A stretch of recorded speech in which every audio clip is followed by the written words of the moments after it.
ਸਤਿ ਸ਼੍ਰੀ ਅਕਾਲ ਜੀ। ਦਾ ਖਾਲਸ ਟੀਵੀ ਦੇਖਣ ਵਾਲੇ ਦੇਸ਼ ਦੁਨੀਆ ਦੇ ਸਾਡੇ ਸਾਰੇ ਦਰਸ਼ਕਾਂ ਦਾ ਬਹੁਤ-ਬਹੁਤ ਸਵਾਗਤ ਹੈ। ਪੰਜਾਬ ਦੀਆਂ ਖਾਸ ਖਬਰਾਂ ਦੇ ਖਾਸ ਬੁਲੇਟਿਨ ਦੇ ਨਾਲ ਮੈਂ ਹਰਸ਼ਰਨ ਕੌਰ। ਅੱਜ 20 ਅਕਤੂਬਰ ਹੈ, ਦਿਨ ਬੁੱਧਵਾਰ ਹੈ। ਖਬਰਾਂ ਦੇ ਵਿਸਥਾਰ ਤੋਂ ਪਹਿਲਾਂ ਤੁਹਾਨੂੰ ਖਾਸ ਤੇ ਵੱਡੀਆਂ ਖਬਰਾਂ ਦੱਸ ਦਿੰਦੇ ਹਾਂ। ਸਿੰਘੂ ਬਾਰਡਰ ਤੇ ਵਾਪਰੀ ਘਟਨਾ ਤੋਂ ਬਾਅਦ ਨਿਹੰਗ ਅਮਨ ਸਿੰਘ ਦੀਆਂ ਖੇਤੀਬਾੜੀ ਮੰਤਰੀ ਨਰਿੰਦਰ ਤੋਮਰ ਦੇ ਨਾਲ ਤਸਵੀਰਾਂ ਵਾਇਰਲ ਹੋਈਆਂ। ਉਸ ਤੋਂ ਬਾਅਦ ਦਾ ਖਾਲਸ ਟੀਵੀ ਨੇ ਨਿਹੰਗ ਅਮਨ ਸਿੰਘ ਦੇ ਨਾਲ ਸਿੰਘੂ ਬਾਰਡਰ ਤੇ ਜਾ ਕੇ ਮੁਲਾਕਾਤ ਕੀਤੀ, ਗੱਲਬਾਤ ਕੀਤੀ ਤਾਂ ਅਮਨ ਸਿੰਘ ਨੇ ਦੱਸਿਆ ਕਿ ਉਹਨਾਂ ਦੀ ਮੀਟਿੰਗ ਜੁਲਾਈ ਦੇ ਵਿੱਚ ਖੇਤੀਬਾੜੀ ਮੰਤਰੀ ਦੇ ਨਾਲ ਹੋਈ ਸੀ ਤੇ ਮੀਟਿੰਗ ਦੇ ਵਿੱਚ ਬੀਜੇਪੀ ਨੇ ਨਿਹੰਗ ਸਿੰਘਾਂ ਨੂੰ ਸਿੰਘੂ ਬਾਰਡਰ ਛੱਡ ਕੇ ਜਾਣ ਦੇ ਲਈ ਪੈਸਿਆਂ ਦੀ ਪੇਸ਼ਕਸ਼ ਕੀਤੀ ਸੀ, ਘੋੜਿਆਂ ਦੀ ਪੇਸ਼ਕਸ਼ ਕੀਤੀ ਸੀ, ਜਿਸ ਨੂੰ ਉਹਨਾਂ ਨੇ ਠੁਕਰਾ ਦਿੱਤਾ ਸੀ। ਨਿਹੰਗ ਅਮਨ ਸਿੰਘ ਨੇ ਇਸ ਮੀਟਿੰਗ ਦੇ ਹੋਰ ਕੋਈ ਵੀ ਮਤਲਬ ਕੱਢੇ ਜਾਣ ਤੋਂ ਇਨਕਾਰ ਕਰ ਦਿੱਤਾ ਅਤੇ ਕਿਹਾ ਕਿ ਇਹ ਮੀਟਿੰਗ ਸਿਰਫ ਤੇ ਸਿਰਫ ਸਾਨੂੰ ਸਿੰਘੂ ਬਾਰਡਰ ਤੋਂ ਚਲੇ ਜਾਣ ਦੇ ਲਈ ਬੁਲਾਈ ਗਈ ਸੀ। ਨਿਹੰਗ ਅਮਨ ਸਿੰਘ ਨੇ ਇਹ ਵੀ ਇਲਜ਼ਾਮ ਲਾਇਆ ਕਿ ਇਹ ਬੇਅਦਬੀ ਦੀ ਜਿਹੜੀ ਸਾਜ਼ਿਸ਼ ਹੈ ਸਾਰੀ ਉਹ ਬੀਜੇਪੀ ਦੇ ਵੱਲੋਂ ਰਚੀ ਗਈ ਹੈ ਤੇ ਉਹਨਾਂ ਨੇ ਸਿੱਧੇ ਤੌਰ ਤੇ ਖੇਤੀਬਾੜੀ ਮੰਤਰੀ ਨਰਿੰਦਰ ਤੋਮਰ ਦਾ ਵੀ ਨਾਮ ਲਿਆ। ਹਾਲਾਂਕਿ ਤਸਵੀਰਾਂ ਵਾਇਰਲ ਹੋਣ ਤੋਂ ਬਾਅਦ ਵੱਖ-ਵੱਖ ਤਰ੍ਹਾਂ ਦੇ ਪ੍ਰਤੀਕਰਮ ਲਗਾਤਾਰ ਆ ਰਹੇ ਨੇ, ਸਿਆਸੀ ਲੀਡਰਾਂ ਦੇ ਵੀ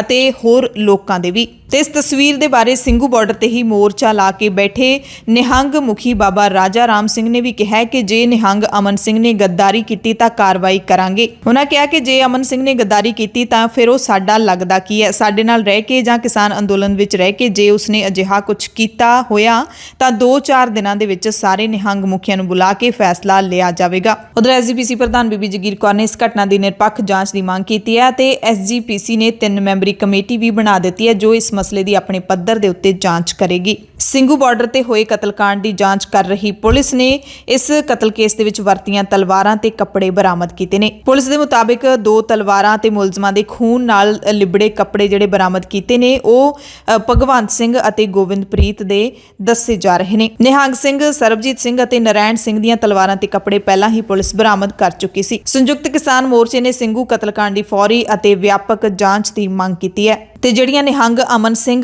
ਅਤੇ ਖੇਤੀਬਾੜੀ ਮੰਤਰੀ ਨਰਿੰਦਰ ਤੋਮਰ ਦੀਆਂ ਤਸਵੀਰਾਂ ਸਾਹਮਣੇ ਆਈਆਂ ਨੇ ਉਸ ਬਾਰੇ ਮੋਰਚੇ ਨੇ ਕਿਹਾ ਹੈ ਕਿ ਜ਼ਾਹਿਰ ਤੌਰ ਤੇ ਕਿਸਾਨ ਅੰਦੋਲਨ ਦੇ ਹੱਲ ਦੇ ਲਈ ਹੀ ਇਹ ਮੀਟਿੰਗ ਕੀਤੀ ਗਈ ਹੋਵੇਗੀ। ਪੰਜਾਬ ਦੇ ਉਪ ਮੁੱਖ ਮੰਤਰੀ ਸੁਖਜਿੰਦਰ ਸਿੰਘ ਰੰਧਾਵਾ ਨੇ ਕਿਹਾ ਹੈ ਕਿ ਸਿੰਘੂ ਕਤਲकांड ਕਿਸਾਨ ਅੰਦੋਲਨ ਦੇ ਖਿਲਾਫ ਇੱਕ ਡੂੰਘੀ ਸਾਜ਼ਿਸ਼ ਜਾਪਦੀ ਹੈ। ਪੰਜਾਬ ਕਾਂਗਰਸ ਦੇ ਸਾਬਕਾ ਪ੍ਰਧਾਨ ਸੁਨੀਲ ਜਾਖੜ ਨੇ ਵੀ ਸਿੰਘੂ ਕਤਲकांड ਪਿੱਛੇ ਖੁਫੀਆ ਏਜੰਸੀਆਂ ਦਾ ਹੱਥ ਹੋਣ ਦਾ ਸ਼ੱਕ ਪ੍ਰਗਟਾਇਆ ਹੈ। ਜਾਖੜ ਨੇ ਕਿਹਾ ਕਿ ਕੇਂਦਰ ਸਰਕਾਰ ਕਿਸਾਨ ਅੰਦੋਲਨ ਨੂੰ ਇੱਕ ਧਰਮ ਵਿਸ਼ੇਸ਼ ਦਾ ਅੰਦੋਲਨ ਸਿੱਧ ਕਰਨ ਅਤੇ ਸਿੱਖਾਂ ਤੇ ਨਿਹੰਗ ਜਥੇਬੰਦੀਆਂ ਵਿੱਚ ਪਾੜਾ ਪਾਉਣ ਦੀ ਸਾਜ਼ਿਸ਼ ਰਚ ਰਹੀ ਹੈ। ਹਾਲਾਂਕਿ ਜਾਖੜ ਨੇ ਕੇਂਦਰੀ ਮੰਤਰੀ ਦੇ ਨਾਲ ਜਿਹੜੀ ਨਿਹੰਗ ਅਮਨ ਸਿੰਘ ਦੀ ਬੈਠਕ ਹੋਈ ਹੈ ਉਸ ਦੇ ਵਿੱਚ ਪੁਲਿਸ ਕੈਟ ਪਿੰਕੀ ਦੀ ਹਾਜ਼ਰੀ ਤੇ ਵੀ ਸਵਾਲ ਚੁੱਕੇ ਨੇ ਅਤੇ ਸਾਰੇ ਲੋਕਾਂ ਨੂੰ ਸੁਚੇਤ ਰਹਿਣ ਦੇ ਲਈ ਵੀ ਕਿਹਾ ਹੈ। ਕਿਸਾਨ ਲੀਡਰ ਜੋਗਿੰਦਰ ਸਿੰਘ ਉਗਰਾਹਾਂ ਨੇ ਇਸ ਘਟਨਾ ਤੋਂ ਬਾਅਦ ਬਿਆਨ ਦਿੰਦਿਆਂ ਕਿਹਾ ਕਿ ਨਿਹੰਗਾਂ ਦੀ ਸੰਸਥਾ ਕਦੇ ਵੀ ਕਿਸਾਨ ਮੰਚ ਦਾ ਹਿੱਸਾ ਨਹੀਂ ਰਹੀ ਹੈ। ਉਗਰਾਹਾਂ ਨੇ ਕਿਹਾ ਕਿ ਕਿਸਾਨ ਲੀਡਰਸ਼ਿਪ ਦੇ ਵਿਰੁੱਧ ਮੁੜ ਤੋਂ ਜ਼ਹਿਰੀਲੀ ਪ੍ਰਚਾਰ ਮੁਹਿੰਮ ਚਲਾਉਣ ਅਤੇ ਖੱਬੇ ਪੱਖੀਆਂ ਤੇ ਸਿੱਖਾਂ ਵਿਚਾਲੇ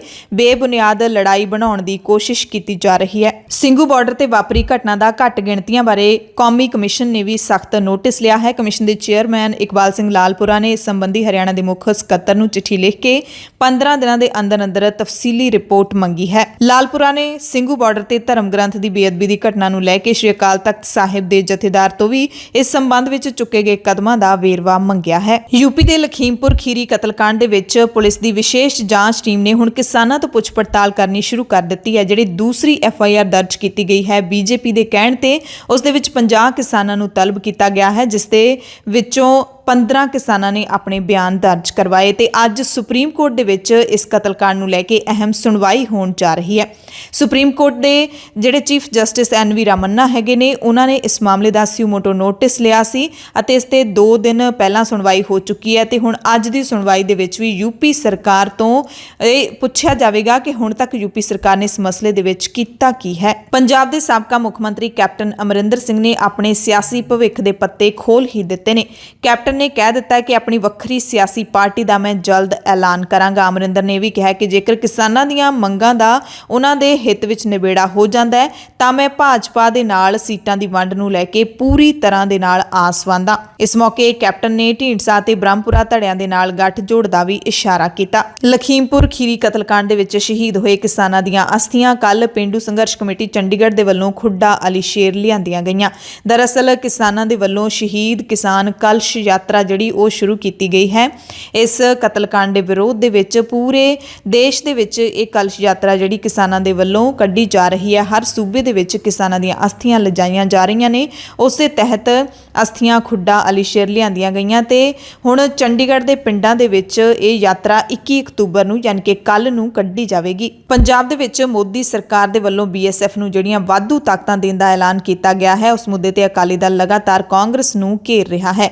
ਸੁਖਬੀਰ ਬਾਦਲ ਨੇ ਕਿਹਾ ਕਿ ਮੁੱਖ ਮੰਤਰੀ ਚਰਨਜੀਤ ਸਿੰਘ ਚੰਨੀ ਨੇ ਪੰਜਾਬ ਨੂੰ ਕੇਂਦਰ ਦੇ ਹਵਾਲੇ ਕੀਤਾ ਹੈ। ਉਹਨਾਂ ਕਿਹਾ ਕਿ ਆਪਣੀ ਕੁਰਸੀ ਬਚਾਉਣ ਦੀ ਖਾਤਰ ਚੰਨੀ ਨੇ ਪੰਜਾਬ ਨੂੰ ਕੇਂਦਰ ਸਰਕਾਰ ਦੇ ਹੱਥ ਫੜਾ ਦਿੱਤਾ। ਇਸ ਸਮੇਂ ਉਹਨਾਂ ਦੀ ਜ਼ਿੰਮੇਵਾਰੀ ਇਸ ਨੂੰ ਰੋਕਣ ਦੀ ਬਣਦੀ ਸੀ, ਪਰ ਉਹਨਾਂ ਨੇ ਇਸ ਦੀ ਵਿਰੋਧਤਾ ਨਹੀਂ ਕੀਤੀ। ਪੱਤਰਕਾਰਾਂ ਨਾਲ ਗੱਲਬਾਤ ਕਰਦਿਆਂ ਹੋਏ ਸੁਖਬੀਰ ਬਾਦਲ ਨੇ ਨਵਜੋਤ ਸਿੰਘ ਸਿੱਧੂ ਤੇ ਵੀ ਨਿਸ਼ਾਨਾ ਲਾਇਆ ਅਤੇ ਨਵਜੋਤ ਸਿੱਧੂ ਨੂੰ ਭਟਕੀ ਹੋਈ ਮਿਸਾਈਲ ਦੱਸਿਆ। ਬਾਦਲ ਨੇ ਕਿਹਾ ਕਿ ਆਪਣੀ ਦੂਜੀ ਮਿਸਾਈਲ ਅਸੀਂ ਤਿਆਰ ਕਰ ਰਹੇ ਹਾਂ ਜੋ ਕਿਸੇ ਵੀ ਸਮੇਂ ਕਾਂਗਰਸ ਪਾਰਟੀ ਦੇ ਵਿੱਚ ਚੱਲ ਸਕਦੀ ਹੈ ਤੇ BSF ਦਾ ਅਧਿਕਾਰ ਖੇਤਰ ਪੰਜਾਬ ਦੇ ਵਿੱਚ ਵਧਾਏ ਜਾਣ ਦੇ ਮੁੱਦੇ ਤੇ ਸੁਖਬੀਰ ਬਾਦਲ ਦੀ ਪਤਨੀ ਅਤੇ ਸਾਬਕਾ ਕੇਂਦਰੀ ਮੰਤਰੀ ਹਰਸਿਮਰਤ ਕੌਰ ਬਾਦਲ ਨੇ ਵੀ ਮੁੱਖ ਮੰਤਰੀ ਚਰਨਜੀਤ ਸਿੰਘ ਚੰਨੀ ਨੂੰ ਕਿਹਾ ਹੈ ਕਿ ਉਹ ਛੇਤੀ ਹੀ ਇਸ ਮੁੱਦੇ ਤੇ ਸਰਬ ਪਾਰਟੀ ਬੈਠਕ ਸੱਦਣ। ਬਹਿਬਲ ਕਲਾਂ ਗੋਲੀकांड ਦੇ ਨਾਲ ਜੁੜੀ ਹੋਈ ਖਬਰ ਹੈ ਜਿਸ ਵਿੱਚ ਕੱਲ ਪੰਜਾਬ ਸਰਕਾਰ ਦੇ ਵੱਲੋਂ ਨਿਯੁਕਤ ਕੀਤੇ ਗਏ ਵਿਸ਼ੇਸ਼ public prosecutor senior advocate Rajwinder Singh Bains ਅਦਾਲਤ ਦੇ ਸਾਹਮਣੇ ਇਸ ਕੇਸ ਦੇ ਵਿੱਚ ਪਹਿਲੀ ਵਾਰੀ ਪੇਸ਼ ਹੋਏ ਤੇ ਉਹਨਾਂ ਨੇ ਬਹਿਬਲ ਕਲਾਂ ਗੋਲੀकांड ਵਿੱਚ ਸ਼ਾਮਲ ਮੁਲਜ਼ਮਾਂ ਦੇ ਖਿਲਾਫ ਦੋਸ਼ ਆਇਦ ਕਰਨ ਦੀ ਮੰਗ ਕੀਤੀ ਤੇ ਇਸ ਮੌਕੇ ਕਾਂਡ ਦੇ ਵਿੱਚ ਜਿਹੜੇ ਮੁਲਜ਼ਮ ਫਸੇ ਹੋਏ ਨੇ ਉਹਨਾਂ ਨੇ ਬੈਂਸ ਦੀ ਨਿਯੁਕਤੀ ਨੂੰ ਚੁਣੌਤੀ ਦਿੱਤੀ ਹੈ। ਸਾਬਕਾ ਜ਼ਿਲ੍ਹਾ ਪੁਲਿਸ ਮੁਖੀ ਚਰਨਜੀਤ ਸ਼ਰਮਾ ਨੇ ਆਪਣੇ ਵਕੀਲ ਰਾਹੀਂ ਅਦਾਲਤ ਵਿੱਚ ਅਰਜ਼ੀ ਦੇ ਕੇ ਬੈਂਸ ਦੀ ਨਿਯੁਕਤੀ ਨੂੰ ਚੁਣੌਤੀ ਦਿੰਦਿਆਂ ਕਿਹਾ ਹੈ ਕਿ ਬੈਂਸ ਕੋਟਕਪੂਰਾ ਗੋਲੀकांड ਵਿੱਚ ਮੁੱਦਈ ਦੇ ਵਕੀਲ ਰਹਿ ਚੁੱਕੇ ਨੇ, ਇਸ ਕਰਕੇ ਉਹ ਵਿਸ਼ੇਸ਼ ਪਬਲਿਕ ਪ੍ਰੋਸੀਕਿਊਟਰ ਵਜੋਂ ਆਪਣੀਆਂ ਸੇਵਾਵਾਂ ਨਹੀਂ ਦੇ ਸਕਦੇ। ਜਦਕਿ ਰਾਜਵਿੰਦਰ ਸਿੰਘ ਬੈਂਸ ਨੇ ਮੁਲਜ਼ਮਾਂ ਦੇ ਇਸ ਤਰਕ ਨੂੰ ਗੈਰ ਸੰਵਿਧਾਨਿਕ ਦੱਸਦਿਆਂ ਕਿਹਾ ਕਿ ਮੇਰੇ ਇਸ ਹੱਕ ਨੂੰ ਕੋਈ ਕਾਨੂੰਨੀ ਚੁਣੌਤੀ ਨਹੀਂ ਦਿੱਤੀ ਜਾ ਸਕਦੀ। ਹੁਣ ਅਦਾਲਤ ਵਿੱਚ ਇਸ ਮਾਮਲੇ ਵਿੱਚ ਦੋਹਾਂ ਧਿਰਾਂ ਦੀ ਬਹਿਸ 29 ਅਕਤੂਬਰ ਨੂੰ ਹੋਵੇਗੀ। ਪੰਜਾਬ ਦੇ ਮੁੱਖ ਮੰਤਰੀ ਚਰਨਜੀਤ ਸਿੰਘ ਚੰਨੀ ਦੇ ਪੰਜਾਬ ਦਾ ਖਜ਼ਾਨਾ ਕਦੇ ਖਾਲੀ ਨਹੀਂ ਹੁੰਦਾ ਵਾਲੇ ਬਿਆਨ ਤੋਂ ਬਾਅਦ ਹੁਣ ਉਪ ਮੁੱਖ ਮੰਤਰੀ OP ਸੋਨੀ ਨੇ ਵੀ ਅਜਿਹਾ ਬਿਆਨ ਦਿੱਤਾ ਹੈ। ਉਹਨਾਂ ਨੇ ਕਿਹਾ ਕਿ ਪੰਜਾਬ ਦੇ ਵਿੱਚ ਕੋਈ ਆਰਥਿਕ ਸੰਕਟ ਨਹੀਂ ਹੈ ਤੇ ਪੰਜਾਬ ਦੀ ਮੌਜੂਦਾ ਸਰਕਾਰ ਖਜ਼ਾਨੇ ਦੇ ਨਾਲ ਪੰਜਾਬ ਦੇ ਲੋਕਾਂ ਦਾ ਭਲਾ ਲਗਾਤਾਰ ਕਰਦੀ ਰਹੇਗੀ। ਤੇ ਪੰਜਾਬ ਦੇ ਸਿੱਖਿਆ ਮੰਤਰੀ ਪ੍ਰਗਟ ਸਿੰਘ ਕੱਲ ਪੰਜਾਬ ਯੂਨੀਵਰਸਿਟੀ ਚੰਡੀਗੜ੍ਹ ਪਹੁੰਚੇ ਜਿੱਥੇ ਪਿਛਲੇ ਲੰਬੇ ਸਮੇਂ ਤੋਂ ਕਾਲਜਾਂ ਦੇ ਪ੍ਰੋਫੈਸਰ ਨੇ ਜਿਹੜੇ ਉਹ ਲੜੀਵਾਰ ਭੁੱਖ ਹੜਤਾਲ ਤੇ ਬੈਠੇ ਸੀ। ਉਹਨਾਂ ਦੀ ਭੁੱਖ ਹੜਤਾਲ ਤੁੜਵਾ ਕੇ ਕੈਬਨਿਟ ਮੰਤਰੀ ਨੇ ਐਲਾਨ ਕੀਤਾ ਕਿ 1158 ਲੈਕਚਰਾਰਾਂ ਦੀ ਭਰਤੀ 45 ਦਿਨਾਂ ਦੇ ਅੰਦਰ ਹੋ ਜਾਵੇਗੀ।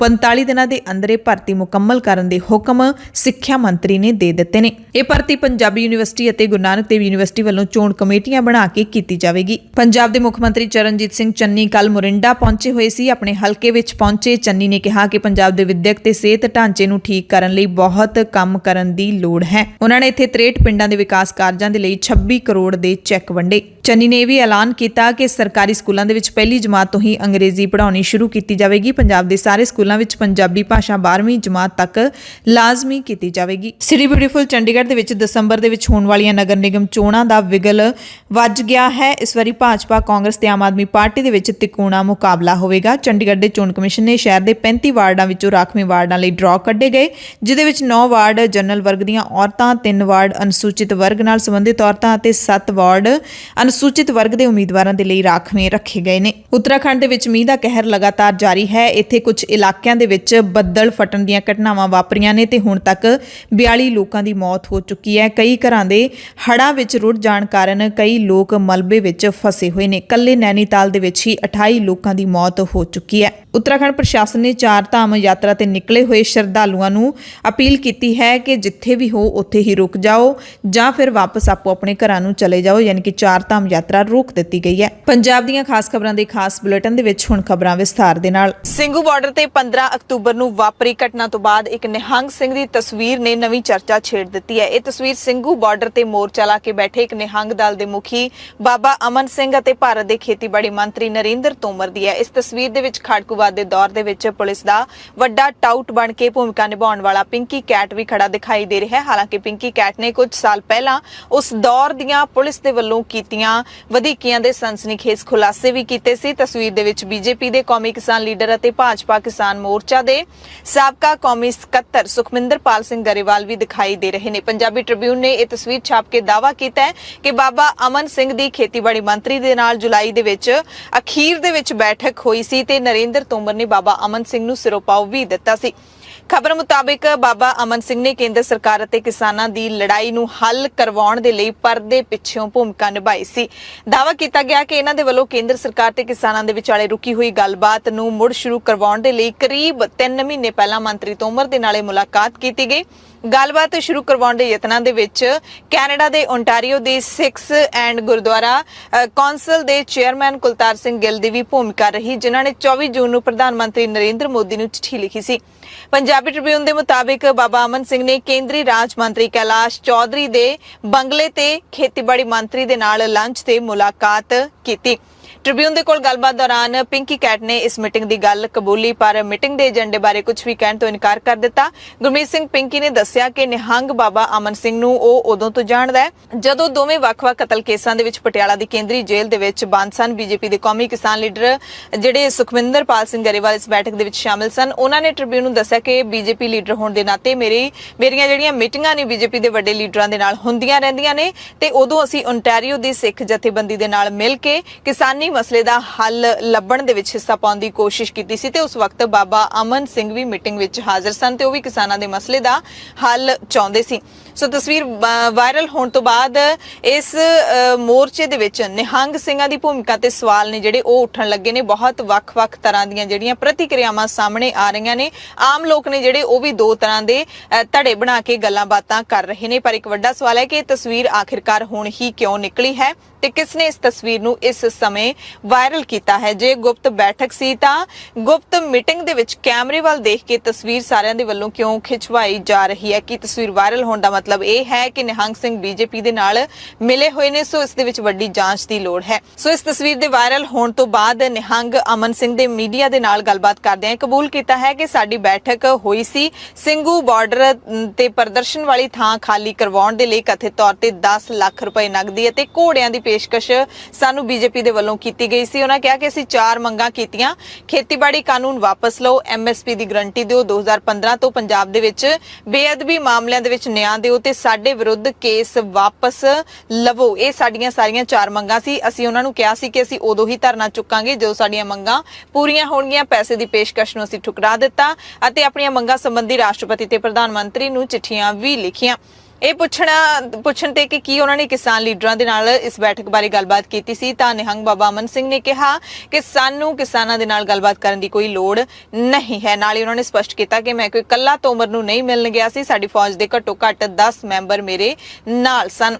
ਮੀਡੀਆ ਦੇ ਨਾਲ ਵੱਖ-ਵੱਖ ਮੀਡੀਆ ਅਦਾਰਿਆਂ ਦੇ ਨਾਲ ਗੱਲਬਾਤ ਦੌਰਾਨ ਅਮਨ ਸਿੰਘ ਨੇ ਕਿਹਾ ਕਿ ਸਰਕਾਰ ਨੂੰ ਸਮਝ ਲੈਣਾ ਚਾਹੀਦਾ ਹੈ ਕਿ ਅਸੀਂ ਪੈਸਿਆਂ ਦੇ ਨਾਲ ਵਿਕਣ ਵਾਲੇ ਨਹੀਂ ਹਾਂ। ਅਸੀਂ ਸਿੰਘੂ ਮੋਰਚਾ ਫਤਿਹ ਹੋਣ ਤੱਕ ਛੱਡ ਕੇ ਇੱਥੋਂ ਨਹੀਂ ਜਾਵਾਂਗੇ। ਹੁਣ ਵਾਰੀ ਆਉਂਦੀ ਹੈ ਸੰਯੁਕਤ ਕਿਸਾਨ ਮੋਰਚੇ ਦੀ। ਇਹ ਤਸਵੀਰ ਵਾਇਰਲ ਹੋਣ ਤੋਂ ਬਾਅਦ ਸੰਯੁਕਤ ਕਿਸਾਨ ਮੋਰਚੇ ਨੇ ਕੀ ਪ੍ਰਤੀਕਰਮ ਦਿੱਤਾ ਹੈ? ਜੋ ਪ੍ਰੈਸ ਨੋਟ ਜਾਰੀ ਕੀਤਾ ਗਿਆ ਹੈ, ਪ੍ਰੈਸ ਬਿਆਨ ਜਾਰੀ ਕੀਤਾ ਗਿਆ ਹੈ, ਉਸ ਦੇ ਵਿੱਚ ਮੋਰਚੇ ਦੇ ਲੀਡਰਾਂ ਨੇ ਲਿਖਿਆ ਕਿ ਨਿਹੰਗ ਸਿੰਘਾਂ ਦੇ ਦਲ ਦੇ ਆਗੂ ਅਮਨ ਸਿੰਘ ਬਾਰੇ ਜੁਲਾਈ 2021 ਦੇ ਮਹੀਨੇ ਦੇ ਵਿੱਚ ਕੇਂਦਰੀ ਕੈਬਨਿਟ ਮੰਤਰੀ ਅਤੇ ਖੇਤੀਬਾੜੀ ਰਾਜ ਮੰਤਰੀ ਵੱਲੋਂ ਮੁਲਾਕਾਤ ਕੀਤੇ ਜਾਣ ਦੀਆਂ ਰਿਪੋਰਟਾਂ ਨੇ ਜਿਹੜੀਆਂ ਉਹ ਨਵੀਆਂ ਸਾਹਮਣੇ ਆਈਆਂ ਨੇ। ਜ਼ਾਹਿਰ ਹੈ ਕਿ ਕਿਸਾਨਾਂ ਦੇ ਅੰਦੋਲਨ ਦੇ ਹੱਲ ਕਰਨ ਦੇ ਲਈ ਹੀ ਇਹ ਬੈਠਕ ਕੀਤੀ ਗਈ ਹੋਵੇਗੀ ਤੇ ਨਾਲ ਹੀ ਉਹਨਾਂ ਨੇ ਕਿਹਾ ਕਿ ਸੰਯੁਕਤ ਕਿਸਾਨ ਮੋਰਚਾ ਇੱਕ ਵਾਰੀ ਫਿਰ ਤੋਂ ਦੁਹਰਾਉਂਦਾ ਹੈ ਕਿ ਸਿੰਘੂ ਬਾਰਡਰ ਕਤਲकांड ਬੀਜੇਪੀ ਅਤੇ ਇਹਨਾਂ ਦੀਆਂ ਸਰਕਾਰਾਂ ਦੇ ਵੱਲੋਂ ਲਖੀਮਪੁਰ ਖੇੜੀ ਕਤਲकांड ਤੋਂ ਧਿਆਨ ਭਟਕਾਉਣ ਦੇ ਲਈ ਕੀਤੀ ਗਈ ਸਾਜ਼ਿਸ਼ ਹੈ। ਇਸ ਦੀ ਤੁਰੰਤ ਅਤੇ ਵਿਆਪਕ ਜਾਂਚ ਦੀ ਲੋੜ ਹੈ, ਨਿਰਪੱਖ ਜਾਂਚ ਦੀ ਲੋੜ ਹੈ। ਨਾਲ ਹੀ ਉਹਨਾਂ ਨੇ ਸਾਰੇ ਨਾਗਰਿਕਾਂ ਨੂੰ ਅਪੀਲ ਕੀਤੀ ਕਿ ਅੰਦੋਲਨ ਦੇ ਵਿੱਚ ਉਸੇ ਤਰ੍ਹਾਂ ਯੋਗਦਾਨ ਪਾਓ ਜਿਵੇਂ ਤੁਸੀਂ ਪਹਿਲਾਂ ਪਾਉਂਦੇ ਸੀ। ਅੰਦੋਲਨ ਦੇ ਵਿੱਚ ਜਿਹੜੇ ਖਤਰਨਾਕ ਭੁਲੇਖੇ ਪਾਏ ਜਾ ਰਹੇ ਨੇ ਉਹਨਾਂ ਦਾ ਸ਼ਿਕਾਰ ਨਾ ਹੋਵੋ ਤੇ ਅੰਦੋਲਨ ਦੀਆਂ ਜਿਹੜੀਆਂ ਮੰਗਾਂ ਨੇ ਉਹਨਾਂ ਨੂੰ ਲੈ ਕੇ ਤੁਸੀਂ ਸੰਘਰਸ਼ ਲਗਾਤਾਰ ਜਾਰੀ ਰੱਖੋ। ਇਸ ਮੌਕੇ ਸੰਯੁਕਤ ਕਿਸਾਨ ਮੋਰਚੇ ਦੇ ਲੀਡਰ ਰਾਕੇਸ਼ ਟਿਕੈਤ ਨੇ ਕਿਹਾ ਹੈ ਕਿ ਮੈਂ ਵੀ ਇਹ ਤਸਵੀਰ ਵੇਖੀ ਹੈ। ਨਿਹੰਗ ਵੀ ਭਾਰਤ ਦੇ ਨਾਗਰਿਕ ਨੇ, ਭਾਰਤ ਦੇ ਖੇਤੀਬਾੜੀ ਮੰਤਰੀ ਨੂੰ ਉਹ ਵੀ ਮਿਲ ਸਕਦੇ ਨੇ। ਜੇਕਰ ਕੋਈ ਸਾਡੀ ਸਰਕਾਰ ਦੇ ਨਾਲ ਬੈਠਕ ਕਰਵਾ ਸਕਦਾ ਤਾਂ ਸਾਨੂੰ ਇਹਦੇ ਵਿੱਚ ਕੋਈ ਦਿੱਕਤ ਨਹੀਂ ਹੈ, ਚਾਹੇ ਉਹ ਨਿਹੰਗ ਸਿੰਘ ਕਿਉਂ ਨਾ ਹੋਣ। ਕਿਸਾਨਾਂ ਦੀਆਂ ਮੰਗਾਂ ਜਿਹਦੇ ਵਿੱਚ ਖੇਤੀ ਕਾਨੂੰਨ ਰੱਦ ਕਰਵਾਉਣਾ ਤੇ ਐਮਐਸਪੀ ਯਕੀਨੀ ਬਣਾਉਣਾ ਮੁੱਖ ਹੈ ਤੇ ਜੇ ਕੋਈ ਸਰਕਾਰ ਦੇ ਨਾਲ ਬੈਠਕ ਕਰਵਾ ਸਕਦਾ ਹੈ ਸਾਡੀ ਤਾਂ ਕਰਵਾ ਦੇਵੇ। ਸੰਘਰਸ਼ ਨੂੰ 1 ਸਾਲ ਹੋ ਗਿਆ, ਕਿਸਾਨ ਵਾਪਸ ਨਹੀਂ ਜਾਣਗੇ, ਰਾਕੇਸ਼ ਟਿਕੈਤ ਦਾ ਬਿਆਨ ਹੈ। ਤੇ ਹੁਣ ਸਿਆਸੀ ਪਾਰਟੀਆਂ, ਸਿਆਸੀ ਲੀਡਰ ਇਸ ਤੇ ਕੀ ਕਹਿ ਰਹੇ ਨੇ? ਪੰਜਾਬ ਦੇ ਵਿੱਚ ਆਮ ਆਦਮੀ ਪਾਰਟੀ ਦੇ ਕੋਟਕਪੂਰਾ ਤੋਂ ਵਿਧਾਇਕ ਕੁਲਤਾਰ ਕਰਤਾਰ ਸਿੰਘ ਸੰਧਵਾ ਨੇ ਇਸ ਦੇ ਪਿੱਛੇ ਵੱਡੀ ਸਾਜ਼ਿਸ਼ ਦੱਸਿਆ। ਉਹਨਾਂ ਨੇ ਕਿਹਾ ਕਿ ਵਾਇਰਲ ਤਸਵੀਰ ਦੇ ਵਿੱਚ ਗੁਰਮੀਤ ਸਿੰਘ ਪਿੰਕੀ ਕੈਟ ਵੀ ਨਜ਼ਰ ਆ ਰਿਹਾ ਹੈ। ਦੇਸ਼ ਤੇ ਪੰਜਾਬ ਦਾ ਇੱਕ ਵੱਡਾ ਕਿਸਾਨੀ ਸੰਘਰਸ਼ ਇਸ ਵਕਤ ਚੱਲ ਰਿਹਾ ਹੈ। ਕਿ ਇਹ ਉਸ ਸੰਘਰਸ਼ ਨੂੰ ਨੁਕਸਾਨ ਪਹੁੰਚਾਉਣ ਦੀ ਕੋਈ ਸਾਜ਼ਿਸ਼ ਤਾਂ ਨਹੀਂ? ਇਹਦੀ ਜਾਂਚ ਹੋਣੀ ਚਾਹੀਦੀ ਹੈ। ਨਿਹੰਗ ਜਥੇਬੰਦੀਆਂ ਨੂੰ ਵੀ ਧਿਆਨ ਰੱਖਣਾ ਚਾਹੀਦਾ ਕਿ ਕਿਤੇ ਕੋਈ ਗਲਤ ਆਨਸਰ ਉਹਨਾਂ ਦੇ ਵਿੱਚ ਆ ਕੇ ਨਾ ਮਿਲ ਜਾਣ। ਸੁਪਰੀਮ ਕੋਰਟ ਦੇ ਸਿਟਿੰਗ ਜੱਜ ਤੋਂ ਇਸ ਪੂਰੇ ਮਸਲੇ ਦੀ ਜਾਂਚ ਕਰਵਾਉਣੀ ਚਾਹੀਦੀ ਹੈ। ਸੰਧਵਾ ਨੇ ਕਿਹਾ ਕਿ ਪੰਜਾਬ ਦੇ ਵਿੱਚ ਪਹਿਲਾਂ ਵੀ ਧਾਰਮਿਕ ਗ੍ਰੰਥਾਂ ਦੀਆਂ ਬੇਅਦਬੀ ਦੀਆਂ ਘਟਨਾਵਾਂ ਸਾਹਮਣੇ ਆਈਆਂ। ਉਸ ਸਮੇਂ ਪੰਜਾਬ ਦੇ ਵਿੱਚ ਅਕਾਲੀ ਭਾਜਪਾ ਦੀ ਸਰਕਾਰ ਸੀ।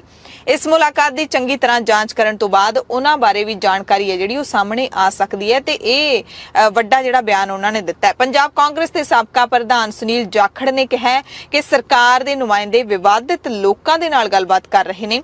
ਜਾਖੜ ਨੇ ਇੱਥੇ ਗੁਰਮੀਤ ਪਿੰਕੀ ਕੈਟ ਵੱਲ ਇਸ਼ਾਰਾ ਕੀਤਾ। ਜਾਖੜ ਨੇ ਪੰਜਾਬੀ ਦੀ ਇੱਕ ਕਹਾਵਤ ਦੇ ਨਾਲ ਟਵੀਟ ਕੀਤਾ ਕਿ ਭੈੜੇ ਭੈੜੇ ਯਾਰ ਸਾਡੀ ਫੱਤੋ ਦੇ। ਕਾਂਗਰਸ ਦੇ ਬੁਲਾਰੇ ਰਣਦੀਪ ਸਿੰਘ ਸੁਰਜੇਵਾਲਾ ਉਹਨਾਂ ਨੇ ਜੁਪਿੰਦਰਜੀਤ ਸਿੰਘ ਜਿਹੜੇ ਟ੍ਰਿਬਿਊਨ ਦੇ ਪੱਤਰਕਾਰ ਨੇ ਜਿਨ੍ਹਾਂ ਨੇ ਇਹ ਖਬਰ ਕੱਢੀ ਹੈ ਉਹਨਾਂ ਦੀ ਖਬਰ ਨੂੰ ਰੀਟਵੀਟ ਕਰਕੇ ਲਿਖਿਆ ਕਿ ਸੱਚ ਸਾਹਮਣੇ ਆ ਹੀ ਰਿਹਾ ਹੈ, ਪਰਤਾਂ ਖੁੱਲ ਰਹੀਆਂ ਨੇ, ਪਰਦਾ ਉੱਠ ਰਿਹਾ ਹੈ। ਕੌਣ ਅਸਲ ਵਿੱਚ ਪਰਦੇ ਦੇ ਪਿੱਛੇ ਕਿਹਦੇ ਨਾਲ ਖੜਾ ਹੈ, ਕੌਣ ਕਿਸਾਨਾਂ ਦੇ ਖਿਲਾਫ ਕੀ ਛੜਯੰਤਰ ਰਚ ਰਿਹਾ ਹੈ, ਇਹ ਟਵੀਟ ਕੀਤਾ ਸੁਰਜੇਵਾਲਾ ਨੇ। ਪੰਜਾਬ ਦੇ ਸਾਬਕਾ ਮੁੱਖ ਮੰਤਰੀ ਕੈਪਟਨ ਅਮਰਿੰਦਰ ਸਿੰਘ ਨੇ ਇੱਕ ਨਿੱਜੀ ਚੈਨਲ ਨੂੰ ਇੰਟਰਵਿਊ ਦਿੱਤਾ ਤੇ ਉਸ ਦੇ ਵਿੱਚ ਉਹਨਾਂ ਨੇ ਆਪਣੀ ਪਾਰਟੀ ਬਣਾਉਣ ਦਾ ਦਾਅਵਾ ਪੇਸ਼ ਕੀਤਾ। ਹਾਲਾਂਕਿ ਇਸ ਬਾਰੇ ਕੋਈ ਅਧਿਕਾਰਿਕ ਪੁਸ਼ਟੀ ਹੈ ਜਿਹੜੀ ਉਹ ਨਹੀਂ ਹੋਈ ਹੈ। ਕੈਪਟਨ ਨੇ ਲੋੜ ਪੈਣ ਤੇ ਬੀਜੇਪੀ ਅਕਾਲੀ ਦਲ ਦੇ ਬਾਗੀਆਂ ਨਾਲ ਗੱਠਜੋੜ ਦਾ ਵੀ ਸੰਕੇਤ ਦਿੱਤਾ। ਕਾਂਗਰਸ ਦਾ ਨਾਮ ਨਹੀਂ ਲਿਆ। ਉਹਨਾਂ ਨੇ ਖੇਤੀ ਕਾਨੂੰਨਾਂ ਦੇ ਜਲਦ ਹੋਣ ਦਾ ਵੀ ਇਸ਼ਾਰਾ ਕੀਤਾ। ਇਸ ਇੰਟਰਵਿਊ ਦੇ ਵਿੱਚ ਉਹਨਾਂ ਨੇ ਸੰਕੇਤ ਦਿੱਤੇ ਨੇ ਕਿ ਖੇਤੀ ਕਾਨੂੰਨਾਂ ਦਾ ਜਿਹੜਾ ਮਸਲਾ ਹੈ, ਇਹ ਲੜਾਈ ਹੈ, ਜਲਦੀ ਹੱਲ ਹੋ ਜਾਏਗੀ। ਸਿੰਘੂ ਕਤਲकांड ਨੂੰ ਲੈ ਕੇ ਵੀ ਕੈਪਟਨ ਨੇ ਵੱਡਾ ਬਿਆਨ ਦਿੱਤਾ। ਕਹਿੰਦੇ ਕਤਲ ਦੇ ਪਿੱਛੇ ਕੋਈ ਵੀ ਸਾਜ਼ਿਸ਼ ਨਹੀਂ ਹੈਗੀ। ਹੋ ਸਕਦਾ ਹੈ ਹਮਲਾਵਰ ਨੇ ਨਸ਼ਾ ਕੀਤਾ ਹੋਵੇ। ਸਭ ਜਾਣਦੇ ਨੇ ਕਿ ਨਿਹੰਗ ਸੁੱਖਾ ਇੱਕ ਪ੍ਰਕਾਰ ਦਾ ਨਸ਼ਾ ਉਹਦੇ ਆਦੀ ਨੇ। ਇਹ ਬਿਆਨ ਦਿੱਤਾ ਹੈ ਕੈਪਟਨ ਅਮਰਿੰਦਰ ਸਿੰਘ ਨੇ। ਜ਼ਾਹਿਰ ਤੌਰ ਤੇ ਕੈਪਟਨ ਨੇ ਜਦੋਂ ਇਹ ਬਿਆਨ ਦਿੱਤਾ ਹੈ ਤਾਂ ਨਿਹੰਗ ਸਿੰਘਾਂ ਦੇ ਵੀ ਆਉਂਦੇ ਸਮੇਂ ਦੇ ਵਿੱਚ ਪ੍ਰਤੀਕਰਮ ਸਾਹਮਣੇ ਆ ਸਕਦੇ ਨੇ। ਗੱਲ ਜ਼ਰੂਰ ਕਰਾਂਗੇ ਸੋਸ਼ਲ ਮੀਡੀਆ ਦੀ। ਸੋਸ਼ਲ ਮੀਡੀਆ ਦੇ ਉੱਤੇ ਚਰਚਾ ਚੱਲ ਰਹੀ ਹੈ ਕਿ ਕਿਸਾਨ ਲੀਡਰ ਡਾਕਟਰ ਦਰਸ਼ਨਪਾਲ ਨੇ ਇਸ ਜਿਹੜੀ ਤਸਵੀਰ ਨੂੰ ਵਾਇਰਲ ਕੀਤਾ ਹੈ।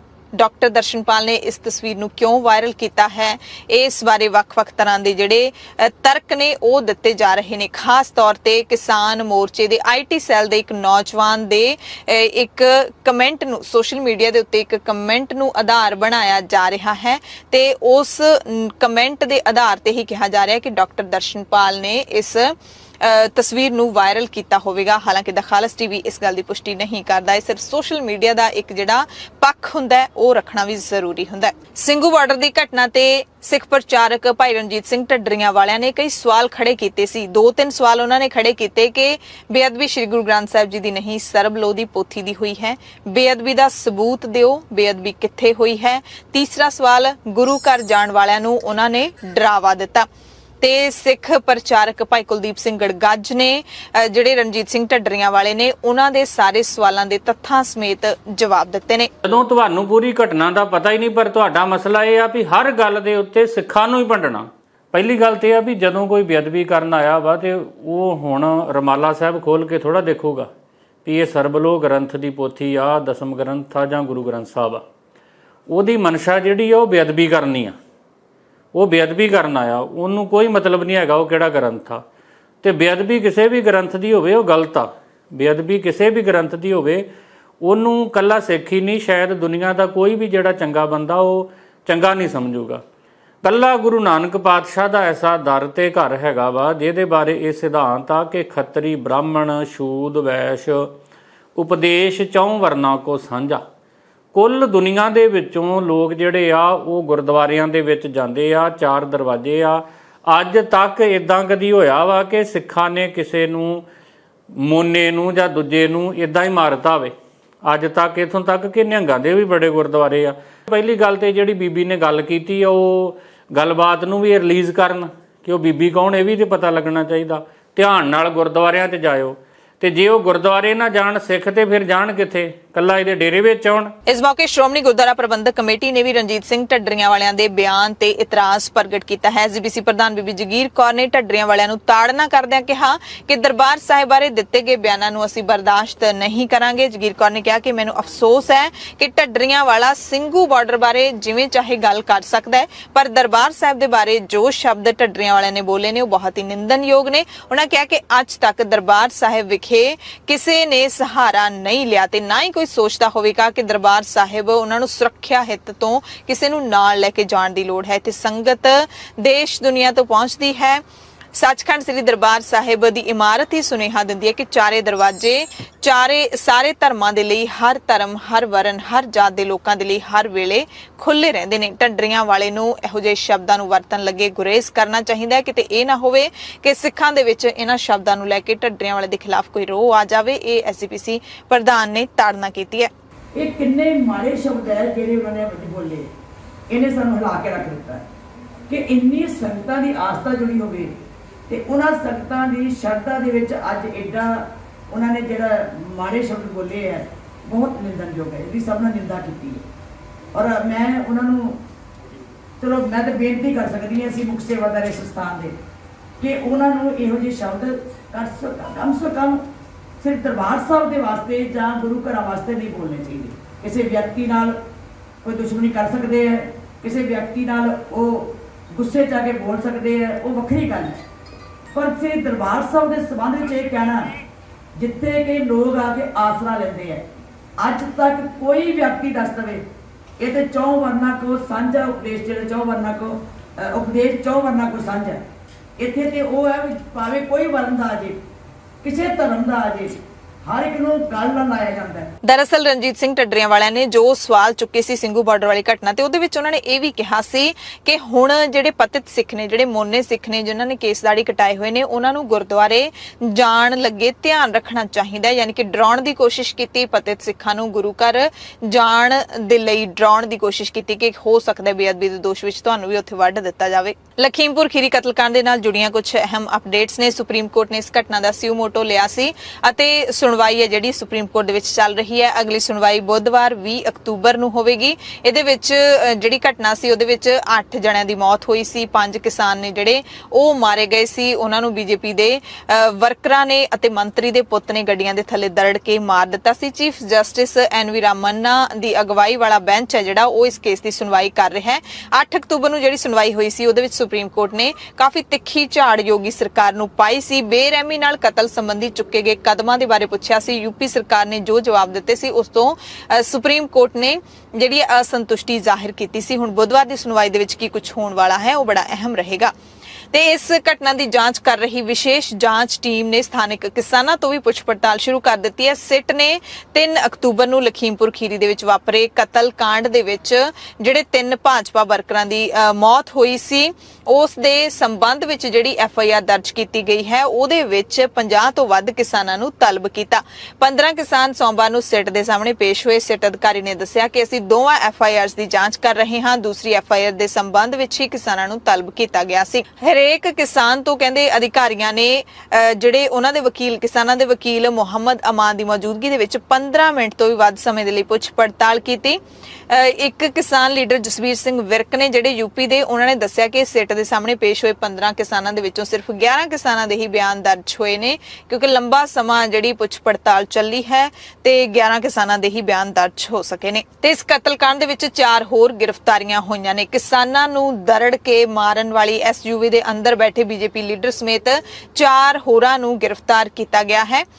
ਸੋਮਵਾਰ ਦੇਰ ਰਾਤ ADG ਕਾਨੂੰਨ ਤੇ ਵਿਵਸਥਾ ਪ੍ਰਸ਼ਾਂਤ ਕੁਮਾਰ ਦੇ ਵੱਲੋਂ ਇਹ ਬਿਆਨ ਜਾਰੀ ਕਰਕੇ ਦੱਸਿਆ ਗਿਆ ਕਿ ਮੁਲਜ਼ਮ ਸੁਮਿਤ ਜੈਸਵਾਲ, ਸ਼ਿਸ਼ੂਪਾਲ ਨੰਦਨ ਸਿੰਘ ਬਿਸ਼ਟ ਅਤੇ ਸਤਿਆ ਪ੍ਰਕਾਸ਼ त्रिपाठी ਨੂੰ ਲਖੀਮਪੁਰ ਖੀਰੀ ਪੁਲਿਸ ਅਤੇ ਕ੍ਰਾਈਮ ਬ੍ਰਾਂਚ ਦੀ ਸਵੈਟ ਟੀਮ ਨੇ ਗ੍ਰਿਫਤਾਰ ਕੀਤਾ ਹੈ। ਸਤਿਆ ਪ੍ਰਕਾਸ਼ त्रिपाठी ਤੋਂ ਲਾਇਸੈਂਸੀ ਰਿਵਾਲਵਰ ਅਤੇ 3 ਗੋਲੀਆਂ ਵੀ ਬਰਾਮਦ ਕੀਤੀਆਂ ਗਈਆਂ ਨੇ। ਪੰਜਾਬ ਦੇ ਵਿੱਚ ਕਿਸਾਨਾਂ ਦੇ ਉੱਤੇ ਸੰਕਟ ਬਣਿਆ ਹੀ ਰਹਿੰਦਾ ਹੈ ਤੇ ਹੁਣ DAP ਖਾਦ ਨੂੰ ਲੈ ਕੇ ਸੰਕਟ ਹੈ ਜਿਹੜਾ ਕਿਸਾਨਾਂ ਦੇ ਸਾਹਮਣੇ ਮੰਡਰਾ ਰਿਹਾ ਹੈ ਤੇ ਇਸੇ ਸੰਕਟ ਨੂੰ ਲੈ ਕੇ ਪੰਜਾਬ ਦੇ ਖੇਤੀਬਾੜੀ ਮੰਤਰੀ ਰਣਦੀਪ ਸਿੰਘ ਨਾਭਾ ਨੇ ਮੁਲਾਕਾਤ ਕੀਤੀ ਕੇਂਦਰੀ ਮੰਤਰੀ ਦੇ ਨਾਲ। ਤੇ ਰਣਦੀਪ ਸਿੰਘ ਨਾਭਾ ਦੀ ਦਖਲਅੰਦਾਜ਼ੀ ਤੋਂ ਬਾਅਦ ਕੇਂਦਰੀ ਰਸਾਇਣ ਤੇ ਖਾਦ ਮੰਤਰੀ ਮਨਸੁਖ ਮਾਂਡਵੀਆ ਨੇ ਪੰਜਾਬ ਨੂੰ 3-4 ਦਿਨਾਂ ਦੇ ਅੰਦਰ DAP ਦੇ 10 ਰੈਕ, NPK ਦੇ 5 ਰੈਕ ਤੇ SSP ਸਿੰਗਲ ਸੁਪਰ ਫਾਸਫੇਟ ਜਿਸ ਨੂੰ ਕਿਹਾ ਜਾਂਦਾ ਉਸ ਦੇ 2 ਰੈਕ ਸਪਲਾਈ ਕਰਨ ਦਾ ਭਰੋਸਾ ਦਿੱਤਾ ਹੈ। ਪੰਜਾਬ ਦੀ ਮੰਗ ਨੂੰ ਮੰਨਦੇ ਹੋਏ ਕੇਂਦਰੀ ਮੰਤਰੀ ਨੇ ਆਉਣ ਵਾਲੇ ਮਹੀਨੇ ਨਵੰਬਰ ਤੇ ਦਸੰਬਰ ਦੇ ਵਿੱਚ ਪੰਜਾਬ ਨੂੰ ਯੂਰੀਆ ਦੀ ਢੁਕਵੀਂ ਸਪਲਾਈ ਦੇਣ ਦਾ ਵੀ ਭਰੋਸਾ ਦਿੱਤਾ ਹੈ। ਮਾਂਡਵੀਆ ਦੇ ਨਾਲ ਮੁਲਾਕਾਤ ਦੌਰਾਨ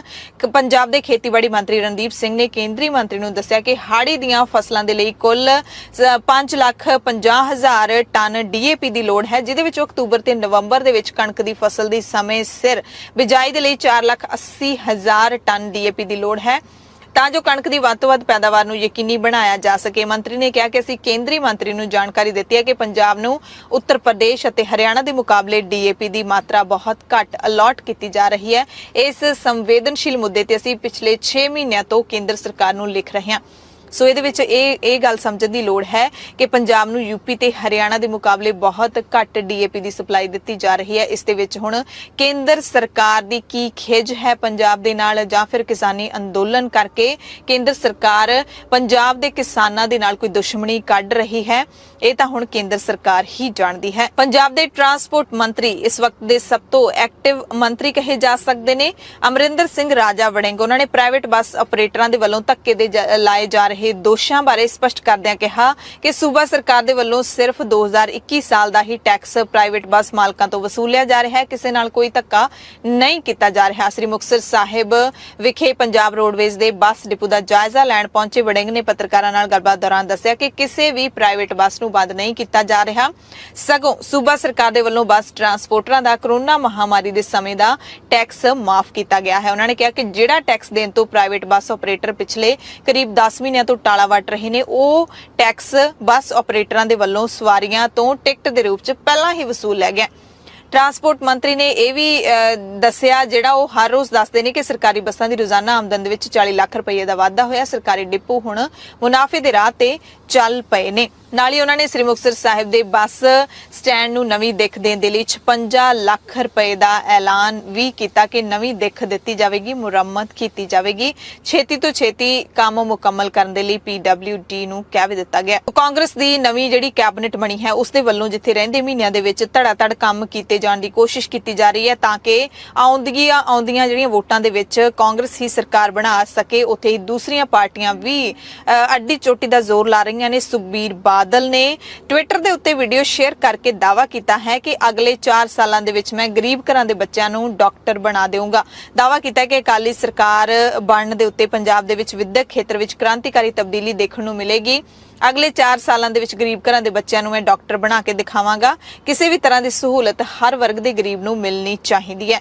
ਉਹਨਾਂ ਐਲਾਨ ਕੀਤਾ ਕਿ ਜਿਹੜੇ ਵੀ ਬੱਚੇ ਸਰਕਾਰੀ ਸਕੂਲਾਂ ਦੇ ਵਿੱਚ ਪੜ੍ਹਨਗੇ, ਉਹਨਾਂ ਵਿਦਿਆਰਥੀਆਂ ਦੇ ਲਈ ਕਿਸੇ ਵੀ ਪ੍ਰਾਈਵੇਟ ਯੂਨੀਵਰਸਿਟੀ ਦੇ ਵਿੱਚ 33% ਕੋਟਾ ਹੋਵੇਗਾ। ਮੈਡੀਕਲ ਕਾਲਜ ਦੇ ਵਿੱਚ ਵੀ 33% ਕੋਟਾ ਜਿਹੜਾ ਉਹ ਹੋਵੇਗਾ। ਜਿਹੜੀਆਂ ਫੈਸਿਲਿਟੀਆਂ ਉਹ ਗਰੀਬ ਨੂੰ ਮਿਲਣੀਆਂ ਚਾਹੀਦੀਆਂ, ਕਿਸੇ ਮਰਜ਼ੀ ਵਰਗ ਦਾ ਹੋਵੇ। ਤੇ ਤੁਸੀਂ ਦੇਖਿਆ ਹੋਣਾ ਜਿਹੜਾ ਅਸੀਂ ਹੁਣ ਆਪਣਾ 13 ਪੁਆਇੰਟ ਪ੍ਰੋਗਰਾਮ ਹੈ, ਜੇ 400 ਯੂਨਿਟ ਹੈ ਉਹ ਵੀ ਸਾਰਿਆਂ ਵਾਸਤੇ ਹੈ। ਜੇ ਤੁਸੀਂ ਦੇਖਿਆ ਹੋਣਾ 10 ਲੱਖ ਹੈ ਉਹ ਵੀ ਸਾਰਿਆਂ ਵਾਸਤੇ ਹੈ। ਤੇ ਜਿਵੇਂ ਤੁਸੀਂ ਸਟੂਡੈਂਟ ਕਾਰਡ ਹੈ ਉਹ ਵੀ ਸਾਰਿਆਂ ਵਾਸਤੇ ਹੈ। ਜਿਹੜਾ ਆਪਣਾ ਸਰਕਾਰੀ ਸਕੂਲ ਜਿਹੜੀ ਯੂਨੀਵਰਸਿਟੀਆਂ 'ਚ ਐਜੂਕੇਸ਼ਨ ਹੈ, ਜਿਹੜੇ ਵੀ ਸਰਕਾਰੀ ਸਕੂਲ 'ਚ ਪੜ੍ਹਨਗੇ 33% ਸਾਰੀਆਂ ਪ੍ਰਾਈਵੇਟ ਯੂਨੀਵਰਸਿਟੀ, ਭਾਵੇਂ ਲਵਲੀ ਯੂਨੀਵਰਸਿਟੀ ਹੈ, ਚੰਡੀਗੜ੍ਹ ਯੂਨੀਵਰਸਿਟੀ ਹੈ, ਮੈਡੀਕਲ ਕਾਲਜ ਹੈ, ਉੱਥੇ 33% ਸੀਟਾਂ ਰਿਜ਼ਰਵ ਹੋਣਗੀਆਂ ਤਾਂ ਸਾਰਿਆਂ ਵਾਸਤੇ ਫ੍ਰੀ ਹੋਊਗਾ। ਮੈਂ ਤੁਹਾਨੂੰ ਅਗਲੇ 4 ਸਾਲਾਂ 'ਚ ਗਰੀਬ ਘਰਾਂ ਦੇ ਬੱਚੇ ਡਾਕਟਰ ਬਣਾ ਕੇ ਦਿਖਾਊਂਗਾ। ਮੈਂ ਤੁਹਾਨੂੰ ਬੋਲੇ ਸੋ ਨਿਹਾਲ। ਮੇਰਾ ਮਨ ਹੈ ਤੁਹਾਨੂੰ ਜਲਦੀ ਸੁਣਾਉਂਗੇ ਉਹਦੇ ਬਾਰੇ। ਸ਼੍ਰੋਮਣੀ ਗੁਰਦੁਆਰਾ ਪ੍ਰਬੰਧਕ ਕਮੇਟੀ ਨੇ 4 ਸਾਲਾਂ ਬਾਅਦ ਮੁਲਾਜ਼ਮਾਂ ਦੇ ਮਹਿੰਗਾਈ ਭੱਤੇ ਵਿੱਚ 3% ਵਾਧੇ ਦਾ ਐਲਾਨ ਕੀਤਾ ਹੈ। ਸ਼੍ਰੋਮਣੀ ਕਮੇਟੀ ਦੀ ਅੰਤਰਿਮ ਕਮੇਟੀ ਦੀ ਬੈਠਕ ਹੋਈ, ਜਿਸ ਤੋਂ ਬਾਅਦ SGPC ਪ੍ਰਧਾਨ ਬੀਬੀ ਜਗੀਰ ਕੌਰ ਨੇ ਕਈ ਐਲਾਨ ਕੀਤੇ। ਜਗੀਰ ਕੌਰ ਨੇ ਦੱਸਿਆ ਕਿ 3% ਵਾਧੇ ਦੇ ਨਾਲ 20,000 ਰੁਪਏ ਦੀ ਤਨਖਾਹ ਵਾਲੇ ਮੁਲਾਜ਼ਮਾਂ ਨੂੰ 1,000 ਰੁਪਏ ਤੋਂ 20 ਤੋਂ 40,000 ਤੱਕ ਦੀ ਤਨਖਾਹ ਤੇ 500 ਰੁਪਏ ਦਾ ਵਿਸ਼ੇਸ਼ ਭੱਤਾ ਵੀ ਦਿੱਤਾ ਗਿਆ ਹੈ। ਉਹਨਾਂ ਕਿਹਾ ਕਿ ਭਾਵੇਂ ਕਰੋਨਾ ਕਰਕੇ ਵਿੱਤੀ ਸੰਕਟ ਬਣਿਆ ਰਿਹਾ, ਪਰ ਫਿਰ ਵੀ ਮੁਲਾਜ਼ਮਾਂ ਦੀਆਂ ਤਨਖਾਹਾਂ ਨਿਰੰਤਰ ਅਸੀਂ ਜਾਰੀ ਰੱਖੀਆਂ। ਕਰੋਨਾ ਕਾਲ ਦੌਰਾਨ ਮੁਲਾਜ਼ਮਾਂ ਦੇ ਕਾਰਜ ਦੀ ਵੀ ਸ਼ਲਾਘਾ ਬੀਬੀ ਜਗੀਰ ਕੌਰ ਨੇ ਦਿੱਤੀ। ਜਗੀਰ ਕੌਰ ਨੇ ਕਿਹਾ ਕਿ ਮੁਲਾਜ਼ਮਾਂ ਦੇ ਮਹਿੰਗਾਈ ਭੱਤੇ ਦੇ ਵਿੱਚ ਵਾਧਾ ਸ਼੍ਰੀ ਗੁਰੂ ਰਾਮਦਾਸ ਜੀ ਦੇ ਪ੍ਰਕਾਸ਼ ਪੁਰਬ ਅਤੇ ਬੰਦੀ ਛੋੜ ਦਿਵਸ ਨੂੰ ਸਮਰਪਿਤ ਐਲਾਨਿਆ ਗਿਆ ਹੈ। ਅੰਤਰਿਮ ਕਮੇਟੀ ਦੀ ਬੈਠਕ ਦੇ ਵਿੱਚ ਇੱਕ ਇਹ ਵੀ ਫੈਸਲਾ ਲਿਆ ਗਿਆ ਹੈ ਕਿ 1500 ਕਮਰਿਆਂ ਵਾਲੀ ਇੱਕ ਹੋਰ ਆਧੁਨਿਕ ਸਰਾਂ ਹੈਗੀ ਹੈ, ਜਿਹੜੀ ਉਹ ਬਣਾਈ ਜਾਵੇਗੀ। ਇਹ ਸਰਾਂ ਸੱਚਖੰਡ ਸ੍ਰੀ ਦਰਬਾਰ ਸਾਹਿਬ ਨੂੰ ਜਾਂਦੇ ਰਾਹ ਤੇ ਘਿਓ ਮੰਡੀ ਵਾਲੇ ਚੌਂਕ ਦੇ ਨੇੜੇ ਹੰਸਲੀ ਵਾਲੀ ਥਾਂ ਤੇ ਉਸਾਰੀ ਜਾਵੇਗੀ। ਇਸ ਦੀ ਸੇਵਾ ਹੈਗੀ ਹੈ ਜਿਹੜੀ ਉਹ ਵੀ ਕਾਰ ਸੇਵਾ ਭੂਰੀ ਵਾਲਿਆਂ ਨੂੰ ਸੌਂਪ ਦਿੱਤੀ ਗਈ ਹੈ। 1 ਨਵੰਬਰ ਤੋਂ ਕੰਮ ਹੈ ਜਿਹੜਾ ਉਹ ਸ਼ੁਰੂ ਹੋ ਜਾਏਗਾ। ਬੀਬੀ ਜਗੀਰ ਕੌਰ ਨੇ ਵੀ ਦੱਸਿਆ ਕਿ ਗੁਰਦੁਆਰਾ ਸ੍ਰੀ ਰਾਮਸਰ ਸਾਹਿਬ ਦੇ ਨੇੜੇ ਸ਼੍ਰੀ ਗੁਰੂ ਰਾਮਦਾਸ ਸਕੂਲ ਦੀ ਪੁਰਾਤਨ ਇਮਾਰਤ ਨੂੰ ਹੂਬਹੂ ਸਾਂਭਦਿਆਂ ਉਸ ਦੀ ਵੀ ਮੁਰੰਮਤ ਕਰਵਾਈ ਜਾਏਗੀ। ਐਸਜੀਪੀਸੀ ਪ੍ਰਧਾਨ ਨੇ ਪੰਜਾਬ ਦੇ ਵਿੱਚ ਕੇਂਦਰ ਸਰਕਾਰ ਦੇ ਵੱਲੋਂ ਬੀਐਸਐਫ ਦਾ ਅਧਿਕਾਰ ਖੇਤਰ ਵਧਾਉਣ ਦੇ ਫੈਸਲੇ ਦੀ ਵੀ ਨਿੰਦਿਆ ਕੀਤੀ। ਬਲਾਤਕਾਰੀ ਤੇ ਕਾਤਲ ਸਾਧ ਗੁਰਮੀਤ ਰਾਮ ਰਹੀਮ ਨੂੰ ਤੀਜੇ ਕੇਸ ਦੇ ਵਿੱਚ ਵੀ ਉਮਰ ਕੈਦ ਦੀ ਸਜ਼ਾ ਸੁਣਾਈ ਗਈ ਹੈ। ਰਣਜੀਤ ਸਿੰਘ ਕਤਲकांड ਦੇ ਵਿੱਚ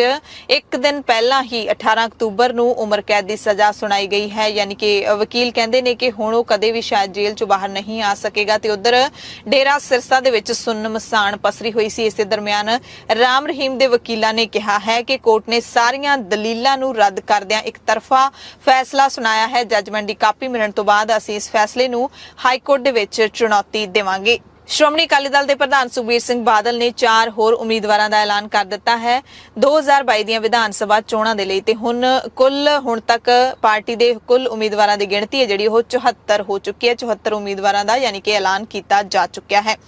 ਪਾਰਟੀ ਦੇ ਕੋਰ ਕਮੇਟੀ ਦੇ ਮੈਂਬਰ ਤੇ ਸਾਬਕਾ ਮੰਤਰੀ ਬਲਦੇਵ ਸਿੰਘ ਮਾਨ ਨੂੰ ਹਲਕਾ ਸੁਨਾਮ ਤੋਂ, ਐਸਜੀਪੀਸੀ ਦੇ ਸਾਬਕਾ ਪ੍ਰਧਾਨ ਤੇ ਸਾਬਕਾ ਮੰਤਰੀ ਗੋਬਿੰਦ ਸਿੰਘ ਲੌਂਗੋਵਾਲ ਨੂੰ ਲਹਿਰਾ ਗਾਗਾ ਦੀ ਸੀਟ ਦਿੱਤੀ ਗਈ ਹੈ। ਹਰਪਾਲ ਜੁਨੇਜਾ ਪਟਿਆਲਾ ਸ਼ਹਿਰੀ ਤੋਂ ਚੋਣ ਲੜਨਗੇ। ਹਰਦੇਵ ਸਿੰਘ ਮੇਘ ਗੋਬਿੰਦਗੜ੍ਹ ਹਲਕਾ ਬੱਲੂਆਣਾ ਰਾਖਵਾਂ ਤੋਂ ਪਾਰਟੀ ਦੇ ਉਮੀਦਵਾਰ ਹੋਣਗੇ। ਜੰਮੂ ਕਸ਼ਮੀਰ ਦੇ ਪੁੰਛ ਜ਼ਿਲ੍ਹੇ ਦੇ ਵਿੱਚ ਲੰਘੇ ਦਿਨੀ ਭਾਰਤੀ ਫੌਜੀਆਂ ਦੇ ਨਾਲ ਹੋਈ ਮੁੱਠਭੇੜ ਦੀ ਜ਼ਿੰਮੇਵਾਰੀ ਪੀਪਲਸ ਐਂਟੀ ਫੈਸਟ ਫਰੰਟ ਨਾਂ ਦੇ ਇੱਕ ਗਰੁੱਪ ਨੇ ਲਈ ਹੈ। ਦਾਅਵਾ ਕੀਤਾ ਜਾ ਰਿਹਾ ਹੈ ਕਿ ਇਸ ਗਰੁੱਪ ਨੇ ਇੱਕ ਵੀਡੀਓ ਵੀ ਜਾਰੀ ਕੀਤੀ ਹੈ, ਪਰ ਭਾਰਤੀ ਫੌਜ ਨੇ ਇਹਨਾਂ ਦਾਅਵਿਆਂ ਨੂੰ ਨਕਾਰਿਆ ਹੈ ਤੇ ਇਸ ਵੀਡੀਓ ਨੂੰ ਪ੍ਰੋਪੇਗੈਂਡਾ ਕਰਾਰ ਦਿੱਤਾ ਹੈ। ਵੀਡੀਓ ਦੇ ਵਿੱਚ ਗਰੁੱਪ ਨੇ ਇੱਕ ਭਾਰਤੀ ਫੌਜੀ ਦਾ ਸਮਾਨ ਆਪਣੇ ਕੋਲ ਹੋਣ ਦਾ ਦਾਅਵਾ ਕੀਤਾ ਹੈ। ਦਰਅਸਲ ਜੰਮੂ ਕਸ਼ਮੀਰ ਦੇ ਪੁੰਛ ਦੇ ਵਿੱਚ ਪਿਛਲੇ ਕਈ ਦਿਨਾਂ ਤੋਂ ਚੱਲ ਰਹੀ ਮੁੱਠਭੇੜ ਦੇ ਵਿੱਚ ਕਈ ਨੌਜਵਾਨ ਸ਼ਹੀਦ ਹੋਏ ਸਨ ਅਤੇ ਕੁਝ ਨਾਗਰਿਕਾਂ ਦਾ ਵੀ ਕਤਲ ਕਰ ਦਿੱਤਾ ਗਿਆ ਸੀ। ਇਸ ਮੁੱਠਭੇੜ ਦੇ ਵਿੱਚ ਪੰਜਾਬ ਦੇ ਜਵਾਨ ਜਸਵਿੰਦਰ ਸਿੰਘ, ਮਨਦੀਪ ਸਿੰਘ, ਗੱਜਣ ਸਿੰਘ ਅਤੇ ਸਰਾਜ ਸਿੰਘ ਵੀ ਸ਼ਹੀਦ ਹੋਏ ਸੀ। ਜੰਮੂ ਕਸ਼ਮੀਰ ਦੇ ਸਾਬਕਾ ਰਾਜਪਾਲ ਨੇ ਹਾਲਾਤਾਂ ਤੇ ਟਿੱਪਣੀ ਕੀਤੀ ਹੈ। ਸਾਬਕਾ ਰਾਜਪਾਲ ਸਤਿਆਪਾਲ ਮਲਿਕ ਨੇ ਕਿਹਾ ਹੈ ਕਿ ਉਹਨਾਂ ਦੇ ਸਮੇਂ ਅੱਤਵਾਦੀ ਜੰਮੂ ਕਸ਼ਮੀਰ ਦੀ ਸਰਹੱਦ ਤੋਂ 50 ਤੋਂ 100 ਕਿਲੋਮੀਟਰ ਤੱਕ ਵੀ ਨਹੀਂ ਆਉਂਦੇ ਸੀ। ਅੰਗਰੇਜ਼ੀ ਅਖਬਾਰ ਦਾ ਹਿੰਦੁਸਤਾਨ ਟਾਈਮਸ ਦੇ ਮੁਤਾਬਿਕ ਸ਼ਨੀਵਾਰ ਅਤੇ ਐਤਵਾਰ ਨੂੰ 4 ਨਾਗਰਿਕਾਂ ਦਾ ਕਤਲ ਕੀਤਾ ਗਿਆ, ਜਿਨ੍ਹਾਂ ਦੇ ਵਿੱਚੋਂ 3 ਬਿਹਾਰ ਦੇ ਅਤੇ 1 ਉੱਤਰ ਪ੍ਰਦੇਸ਼ ਦਾ ਸੀ।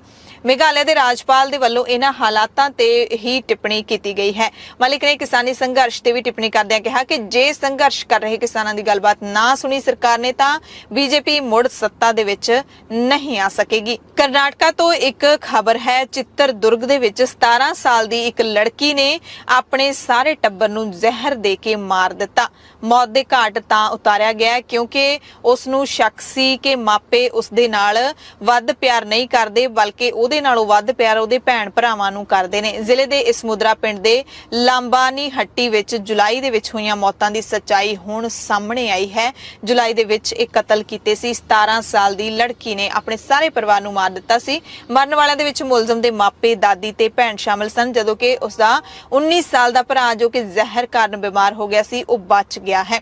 12 ਜੁਲਾਈ ਨੂੰ ਲੜਕੀ ਨੇ ਆਪ ਤਿਆਰ ਕੀਤੇ ਰਾਤ ਦੇ ਖਾਣੇ ਦੇ ਵਿੱਚ ਕੀਟਨਾਸ਼ਕ ਮਿਲਾ ਦਿੱਤਾ ਸੀ। ਇਸ ਤੋਂ ਬਾਅਦ ਪਰਿਵਾਰ ਦੇ ਸਾਰੇ ਜੀਆਂ ਨੂੰ ਉਲਟੀਆਂ ਲੱਗ ਗਈਆਂ ਸੀ ਤੇ 4 ਜਣਿਆਂ ਦੀ ਮੌਤ ਹੋ ਗਈ ਸੀ। ਮੁਲਜ਼ਮ ਲੜਕੀ ਨੇ ਆਪਣੀ ਭੈਣ ਵੱਲੋਂ ਤਿਆਰ ਕੀਤੇ ਚੌਲ ਅਤੇ ਰਸਮ ਨੂੰ ਖਾਧਾ ਸੀ। ਭੋਜਨ ਪਦਾਰਥਾਂ ਤੇ ਭਾਂਡਿਆਂ ਨੂੰ ਫੋਰੈਂਸਿਕ ਪ੍ਰਯੋਗਸ਼ਾਲਾ ਦੇ ਵਿੱਚ ਭੇਜਿਆ ਗਿਆ ਸੀ। ਜਾਂਚ ਤੋਂ ਬਾਅਦ ਪੁਸ਼ਟੀ ਕੀਤੀ ਗਈ ਕਿ ਖਾਣੇ ਦੇ ਵਿੱਚ ਕੀਟਨਾਸ਼ਕ ਮਿਲਾਇਆ ਗਿਆ ਸੀ। ਪੁਲਿਸ ਨੇ ਕਿਹਾ ਕਿ ਜਾਂਚ ਦੇ ਵਿੱਚ ਇਹ ਪਤਾ ਲੱਗਿਆ ਕਿ 3 ਸਾਲ ਪਹਿਲਾਂ ਤੱਕ ਮੁਲਜ਼ਮ ਲੜਕੀ ਆਪਣੇ ਨਾਨਾ ਨਾਨੀ ਦੇ ਕੋਲ ਰਹਿੰਦੀ ਸੀ। 3 ਸਾਲ ਪਹਿਲਾਂ ਹੀ ਉਹ ਆਪਣੇ ਮਾਪਿਆਂ ਦੇ ਕੋਲ ਵਾਪਸ ਆਈ ਸੀ। ਉਹਨੂੰ ਲੱਗਿਆ ਕਿ ਉਹਦੇ ਮਾਪੇ ਉਹਦੇ ਨਾਲ ਭੇਦਭਾਵ ਕਰਦੇ ਨੇ, ਜਿਹੜੇ ਦੂਸਰੇ ਦੋਵੇਂ ਭੈਣ ਭਰਾ ਉਹਨਾਂ ਨੂੰ ਜ਼ਿਆਦਾ ਪਿਆਰ ਕਰਦੇ ਨੇ। ਇਸ ਤੋਂ ਨਾਰਾਜ਼ ਹੋ ਕੇ ਉਸਨੇ ਪਰਿਵਾਰ ਨੂੰ ਖਤਮ ਕਰਨ ਦਾ ਮਨ ਬਣਾ ਲਿਆ ਤੇ ਲੜਕੀ ਨੂੰ ਹੁਣ ਰਿਮਾਂਡ ਹੋਮ ਦੇ ਵਿੱਚ ਭੇਜ ਦਿੱਤਾ ਗਿਆ ਹੈ। ਉੱਤਰਾਖੰਡ ਦੇ ਵਿੱਚ ਮੀਂਹ ਨੇ ਤਬਾਹੀ ਮਚਾ ਰੱਖੀ ਹੈ। ਭਾਰੀ ਮੀਂਹ ਕਾਰਨ ਇੱਥੇ 5 ਲੋਕਾਂ ਦੀ ਮੌਤ ਹੋ ਗਈ ਹੈ। ਪ੍ਰਧਾਨ ਮੰਤਰੀ ਨਰਿੰਦਰ ਮੋਦੀ ਨੇ ਉੱਤਰਾਖੰਡ ਦੇ ਮੁੱਖ ਮੰਤਰੀ ਪੁਸ਼ਕਰ ਸਿੰਘ ਧਾਮੀ ਦੇ ਨਾਲ ਗੱਲਬਾਤ ਕੀਤੀ ਅਤੇ ਭਾਰੀ ਮੀਂਹ ਕਾਰਨ ਪ੍ਰਭਾਵਿਤ ਸੂਬੇ ਦੀ ਸਥਿਤੀ ਬਾਰੇ ਜਾਣਕਾਰੀ ਲਈ। ਸਰਕਾਰੀ ਸੂਤਰਾਂ ਦੇ ਮੁਤਾਬਿਕ ਮੁੱਖ ਮੰਤਰੀ ਨੇ ਮੋਦੀ ਨੂੰ ਕਿਹਾ ਕਿ ਪ੍ਰਸ਼ਾਸਨ ਪੂਰੀ ਤਰ੍ਹਾਂ ਦੇ ਨਾਲ ਚੌਕਸ ਹੈ ਤੇ ਸੂਬੇ ਦੇ ਅਧਿਕਾਰੀਆਂ ਨੇ 4 ਧਾਮ ਤੀਰਥ ਯਾਤਰਾ ਦੇ ਸ਼ਰਧਾਲੂਆਂ ਨੂੰ ਸਲਾਹ ਦਿੱਤੀ ਹੈ ਕਿ ਉਹ ਮੌਸਮ ਵਿੱਚ ਸੁਧਾਰ ਹੋਣ ਤੱਕ ਯਾਤਰਾ ਨਾ ਕਰਨ। ਜਿੱਥੇ ਵੀ ਉਹ ਪਹੁੰਚੇ ਹੋਏ ਨੇ ਉੱਥੇ ਹੀ ਆਪਣੇ ਲਈ ਸੁਰੱਖਿਅਤ ਥਾਂ ਲੈ ਕੇ ਰੁਕ ਜਾਣ ਜਾਂ ਫਿਰ ਵਾਪਸ ਚਲੇ ਜਾਣ। ਰੇਲਵੇ ਬੋਰਡ ਨੇ ਭਾਰਤੀ ਰੇਲਵੇ ਸਟੇਸ਼ਨ ਵਿਕਾਸ ਨਿਗਮ ਯਾਨੀ ਕਿ IRSDC ਨੂੰ ਬੰਦ ਕਰਨ ਦੇ ਹੁਕਮ ਦਿੱਤੇ ਨੇ, ਜੋ ਦੇਸ਼ ਭਰ ਦੇ ਸਟੇਸ਼ਨਾਂ ਦੇ ਪੁਨਰ ਵਿਕਾਸ ਦੇ ਲਈ ਕਾਇਮ ਕੀਤਾ ਗਿਆ ਸੀ। ਰੇਲ ਮੰਤਰਾਲੇ ਦੇ ਅਧੀਨ ਇਹ ਦੂਸਰੀ ਸੰਸਥਾ ਹੈ ਜਿਸ ਨੂੰ ਬੰਦ ਕਰਨ ਦੇ ਹੁਕਮ ਦਿੱਤੇ ਗਏ ਨੇ। ਇਸ ਤੋਂ ਪਹਿਲਾਂ 7 ਸਤੰਬਰ 2021 ਨੂੰ Indian railway alternative fuel organisation ਨੂੰ ਬੰਦ ਕਰ ਦਿੱਤਾ ਗਿਆ ਸੀ। ਇਹ ਕਦਮ ਵਿੱਤ ਮੰਤਰਾਲੇ ਦੀ ਸਿਫਾਰਿਸ਼ ਨੂੰ ਲਾਗੂ ਕਰਨ ਦੇ ਲਈ ਚੁੱਕਿਆ ਗਿਆ। ਅਮਰੀਕਾ ਦੀ ਅਦਾਲਤ ਨੇ ਭਾਰਤ ਦੇ ਭਗੌੜੇ ਕਾਰੋਬਾਰੀ ਨੀਰਵ ਮੋਦੀ ਅਤੇ ਉਸਦੇ 2 ਸਾਥੀਆਂ ਦੇ ਵੱਲੋਂ ਦਾਇਰ ਉਹਨਾਂ ਅਪੀਲਾਂ ਨੂੰ ਰੱਦ ਕਰ ਦਿੱਤਾ ਹੈ, ਜਿਸ ਵਿੱਚ ਉਹਨਾਂ ਨੇ 3 ਕੰਪਨੀਆਂ ਦੇ ਟਰਸਟੀ ਦੇ ਵੱਲੋਂ ਉਹਨਾਂ ਤੇ ਲਾਏ ਗਏ ਧੋਖਾਧੜੀ ਦੇ ਦੋਸ਼ਾਂ ਨੂੰ ਰੱਦ ਕਰਨ ਦੀ ਬੇਨਤੀ ਕੀਤੀ ਸੀ। ਕੇਂਦਰੀ ਗ੍ਰਹਿ ਮੰਤਰਾਲੇ ਦੇ ਵੱਲੋਂ ਕਸ਼ਮੀਰ ਦੇ ਵਿੱਚ ਹਾਲ ਹੀ ਦੌਰਾਨ ਆਮ ਨਾਗਰਿਕਾਂ, ਖਾਸ ਤੌਰ ਤੇ ਪ੍ਰਵਾਸੀਆਂ ਦੇ ਕਤਲਾਂ ਦੀ ਜਾਂਚ ਕੌਮੀ ਜਾਂਚ ਏਜੰਸੀ ਯਾਨੀ ਕਿ NIA ਨੂੰ ਸੌਂਪਣ ਦੀ ਪੂਰੀ ਸੰਭਾਵਨਾ ਹੈ ਤੇ ਕਸ਼ਮੀਰ ਵਾਦੀ ਦੇ ਵਿੱਚ ਪ੍ਰਵਾਸੀ ਮਜ਼ਦੂਰਾਂ ਦੇ ਕਤਲਾਂ ਤੋਂ ਬਾਅਦ ਵੱਖ-ਵੱਖ ਸੂਬਿਆਂ ਦੇ ਪ੍ਰਵਾਸੀ ਮਜ਼ਦੂਰਾਂ ਨੇ ਕਸ਼ਮੀਰ ਵਾਦੀ ਨੂੰ ਤੇਜ਼ੀ ਦੇ ਨਾਲ ਛੱਡਣਾ ਸ਼ੁਰੂ ਕਰ ਦਿੱਤਾ ਹੈ। ਉਹਨਾਂ ਕਿਹਾ ਕਿ ਵਾਦੀ ਛੱਡਣ ਦਾ ਦੁੱਖ ਤਾਂ ਹੈ ਪਰ ਜਾਨ ਤੋਂ ਵੱਧ ਕੇ ਕੁਝ ਵੀ ਨਹੀਂ ਹੈ। ਉਹਨਾਂ ਕਿਹਾ ਕਿ ਪਹਿਲਾਂ ਉਹ ਆਪਣੇ ਪਿੰਡ ਜੋ ਬਿਹਾਰ ਤੇ ਯੂਪੀ ਦੇ ਵਿੱਚ ਹਨ ਉੱਥੇ ਜਾਣਗੇ, ਉਸ ਤੋਂ ਬਾਅਦ ਉਹ ਰੋਜ਼ਗਾਰ ਦੇ ਲਈ ਜੱਦੋ-ਜਹਿਦ ਕਰਨਗੇ, ਹੋਰ ਸੂਬਿਆਂ ਦੇ ਵਿੱਚ ਜਾਣਗੇ। ਇੱਥੇ ਜ਼ਿੰਦਗੀ ਚਲਾਉਣ ਦੇ ਲਈ 2 ਪੈਸੇ ਜੁੜ ਰਹੇ ਨੇ ਪਰ ਜਾਨ ਤੇ ਖਤਰਾ ਵੀ ਬਣਿਆ ਹੋਇਆ। ਜੇ ਕਿਸੇ ਦਾ ਜਾਨੀ ਨੁਕਸਾਨ ਹੋ ਗਿਆ ਤਾਂ ਜ਼ਿੰਮੇਦਾਰ ਕੌਣ ਹੋਵੇਗਾ? ਬੀਜੇਪੀ ਦੇ ਸਾਬਕਾ ਲੀਡਰ ਬਾਬਲ ਸੁਪਰੀਓ ਨੇ ਪੱਛਮੀ ਬੰਗਾਲ ਦੀ ਮੁੱਖ ਮੰਤਰੀ ਮਮਤਾ ਬੈਨਰਜੀ ਦੀ ਅਗਵਾਈ ਵਾਲੀ TMC ਦੇ ਵਿੱਚ ਸ਼ਾਮਿਲ ਹੋਣ ਤੋਂ ਬਾਅਦ ਆਸਨਸੋਲ ਲੋਕ ਸਭਾ ਦੀ ਸੀਟ ਤੋਂ ਰਸਮੀ ਤੌਰ ਤੇ ਅਸਤੀਫਾ ਦੇ ਦਿੱਤਾ। ਸੁਪਰੀਓ ਨੇ ਬੀਜੇਪੀ ਲੀਡਰਸ਼ਿਪ ਦਾ ਆਪਣੇ ਤੇ ਵਿਖਾਏ ਭਰੋਸੇ ਦੇ ਲਈ ਧੰਨਵਾਦ ਵੀ ਕੀਤਾ। ਯੂਪੀ ਦੇ ਵਿੱਚ ਵੀ ਆਉਂਦੇ ਸਮੇਂ ਦੇ ਵਿੱਚ ਚੋਣਾਂ ਹੋਣ ਵਾਲੀਆਂ ਨੇ। ਕਾਂਗਰਸ ਦੀ ਜਨਰਲ ਸਕੱਤਰ ਪ੍ਰਿਯੰਕਾ ਗਾਂਧੀ ਵਾਡਰਾ ਨੇ ਕਿਹਾ ਕਿ ਆਉਣ ਵਾਲੀਆਂ ਉੱਤਰ ਪ੍ਰਦੇਸ਼ ਵਿਧਾਨ ਸਭਾ ਚੋਣਾਂ ਦੇ ਵਿੱਚ ਪਾਰਟੀ ਔਰਤਾਂ ਨੂੰ 40% ਟਿਕਟਾਂ ਦੇਵੇਗੀ। ਵਾਡਰਾ ਨੇ ਪ੍ਰੈਸ ਕਾਨਫਰੰਸ ਕਰਕੇ ਕਿਹਾ ਕਿ ਅੱਜ ਮੈਂ ਪਹਿਲੇ ਵਾਅਦੇ ਬਾਰੇ ਗੱਲ ਕਰ ਰਹੀ ਹਾਂ। ਅਸੀਂ ਫੈਸਲਾ ਲਿਆ ਕਿ ਯੂਪੀ ਦੀਆਂ ਆਉਂਦੀਆਂ ਵਿਧਾਨ ਸਭਾ ਚੋਣਾਂ ਦੇ ਵਿੱਚ ਕਾਂਗਰਸ ਪਾਰਟੀ ਔਰਤਾਂ ਨੂੰ 40% ਟਿਕਟਾਂ ਦੇਵੇਗੀ। ਹਿੰਦੀ ਭਾਸ਼ਾ ਨੂੰ ਲੈ ਕੇ ਟਵਿੱਟਰ ਤੇ ਗਰਮਾ-ਗਰਮੀ ਹੋਈ ਪਈ ਹੈ। ਜ਼ੋਮੈਟੋ ਨੂੰ ਬਾਈਕਾਟ ਕਰਨ ਦੀ ਮੰਗ ਹੋ ਰਹੀ ਹੈ। ਭਾਰਤ ਦੀ ਲਗਭਗ 44% ਆਬਾਦੀ ਹਿੰਦੀ ਬੋਲਣ ਵਾਲੀ ਹੈ ਤੇ ਹੁਣ ਹਿੰਦੀ ਨੂੰ ਲੈ ਕੇ ਟਵਿੱਟਰ ਤੇ ਜੰਗ ਛਿੜ ਗਈ ਹੈ। ਲੋਕਾਂ ਦੇ ਨਿਸ਼ਾਨੇ ਤੇ ਆ ਗਈ ਹੈ ਖਾਣਾ ਡਿਲੀਵਰ ਕਰਨ ਵਾਲੀ ਐਪ ਜ਼ੋਮੈਟੋ। ਸੋਸ਼ਲ ਮੀਡੀਆ ਤੇ ਜ਼ੋਮੈਟੋ ਨੂੰ ਲੈ ਕੇ ਲੋਕਾਂ ਦਾ ਗੁੱਸਾ ਇਸ ਕਦਰ ਨਿਕਲ ਰਿਹਾ ਹੈ ਕਿ ਟਵਿੱਟਰ ਤੇ ਰਿਜੈਕਟ ਜ਼ੋਮੈਟੋ ਟ੍ਰੈਂਡ ਕਰਨ ਲੱਗਿਆ। ਹਿੰਦੀ ਭਾਸ਼ਾ ਨੂੰ ਲੈ ਕੇ ਦਰਅਸਲ ਜ਼ੋਮੈਟੋ ਇੱਕ ਵਾਰ ਫਿਰ ਵਿਵਾਦਾਂ ਦੇ ਵਿੱਚ ਤਾਂ ਘਿਰਿਆ ਹੈ ਕਿਉਂਕਿ ਕੰਪਨੀ ਦੇ ਇੱਕ ਕਸਟਮਰ ਕੇਅਰ ਅਧਿਕਾਰੀ ਦੀ ਚੈਟ ਤੇ ਸਕਰੀਨਸ਼ਾਟ ਬਹੁਤ ਤੇਜ਼ੀ ਨਾਲ ਸੋਸ਼ਲ ਮੀਡੀਆ ਤੇ ਵਾਇਰਲ ਹੋਏ ਨੇ। ਇਸ ਚੈਟ ਦੇ ਜ਼ਰੀਏ ਲੋਕ ਜ਼ੋਮੈਟੋ ਤੇ ਆਪਣੀ ਭੜਾਸ ਕੱਢ ਰਹੇ ਨੇ। ਜ਼ੋਮੈਟੋ ਨੂੰ ਸਮਝਾ ਰਹੇ ਨੇ ਕਿ ਹਿੰਦੀ ਕੌਮੀ ਭਾਸ਼ਾ ਨਹੀਂ ਹੈ। ਕੋਈ ਇਹ ਪੁੱਛ ਰਿਹਾ ਕਿ ਹਿੰਦੀ ਸਾਡੀ ਕੌਮੀ ਭਾਸ਼ਾ ਹੈ ਜਾਂ ਫਿਰ ਨਹੀਂ ਹੈ। ਜਾਣਕਾਰੀ ਮੁਤਾਬਿਕ ਸਾਰਾ ਵਿਵਾਦ ਇਸ ਗੱਲ ਤੇ ਖੜਾ ਹੋਇਆ ਕਿ ਤਾਮਿਲਨਾਡੂ ਦੇ ਵਿੱਚ ਰਹਿਣ ਵਾਲੇ ਇੱਕ ਸ਼ਖਸ ਨੇ ਦੋਸ਼ ਲਾਇਆ ਕਿ ਜ਼ੋਮੈਟੋ ਦੇ ਕਸਟਮਰ ਕੇਅਰ ਅਧਿਕਾਰੀ ਨੇ ਉਸ ਨੂੰ ਹਿੰਦੀ ਸਿੱਖਣ ਲਈ ਕਿਹਾ।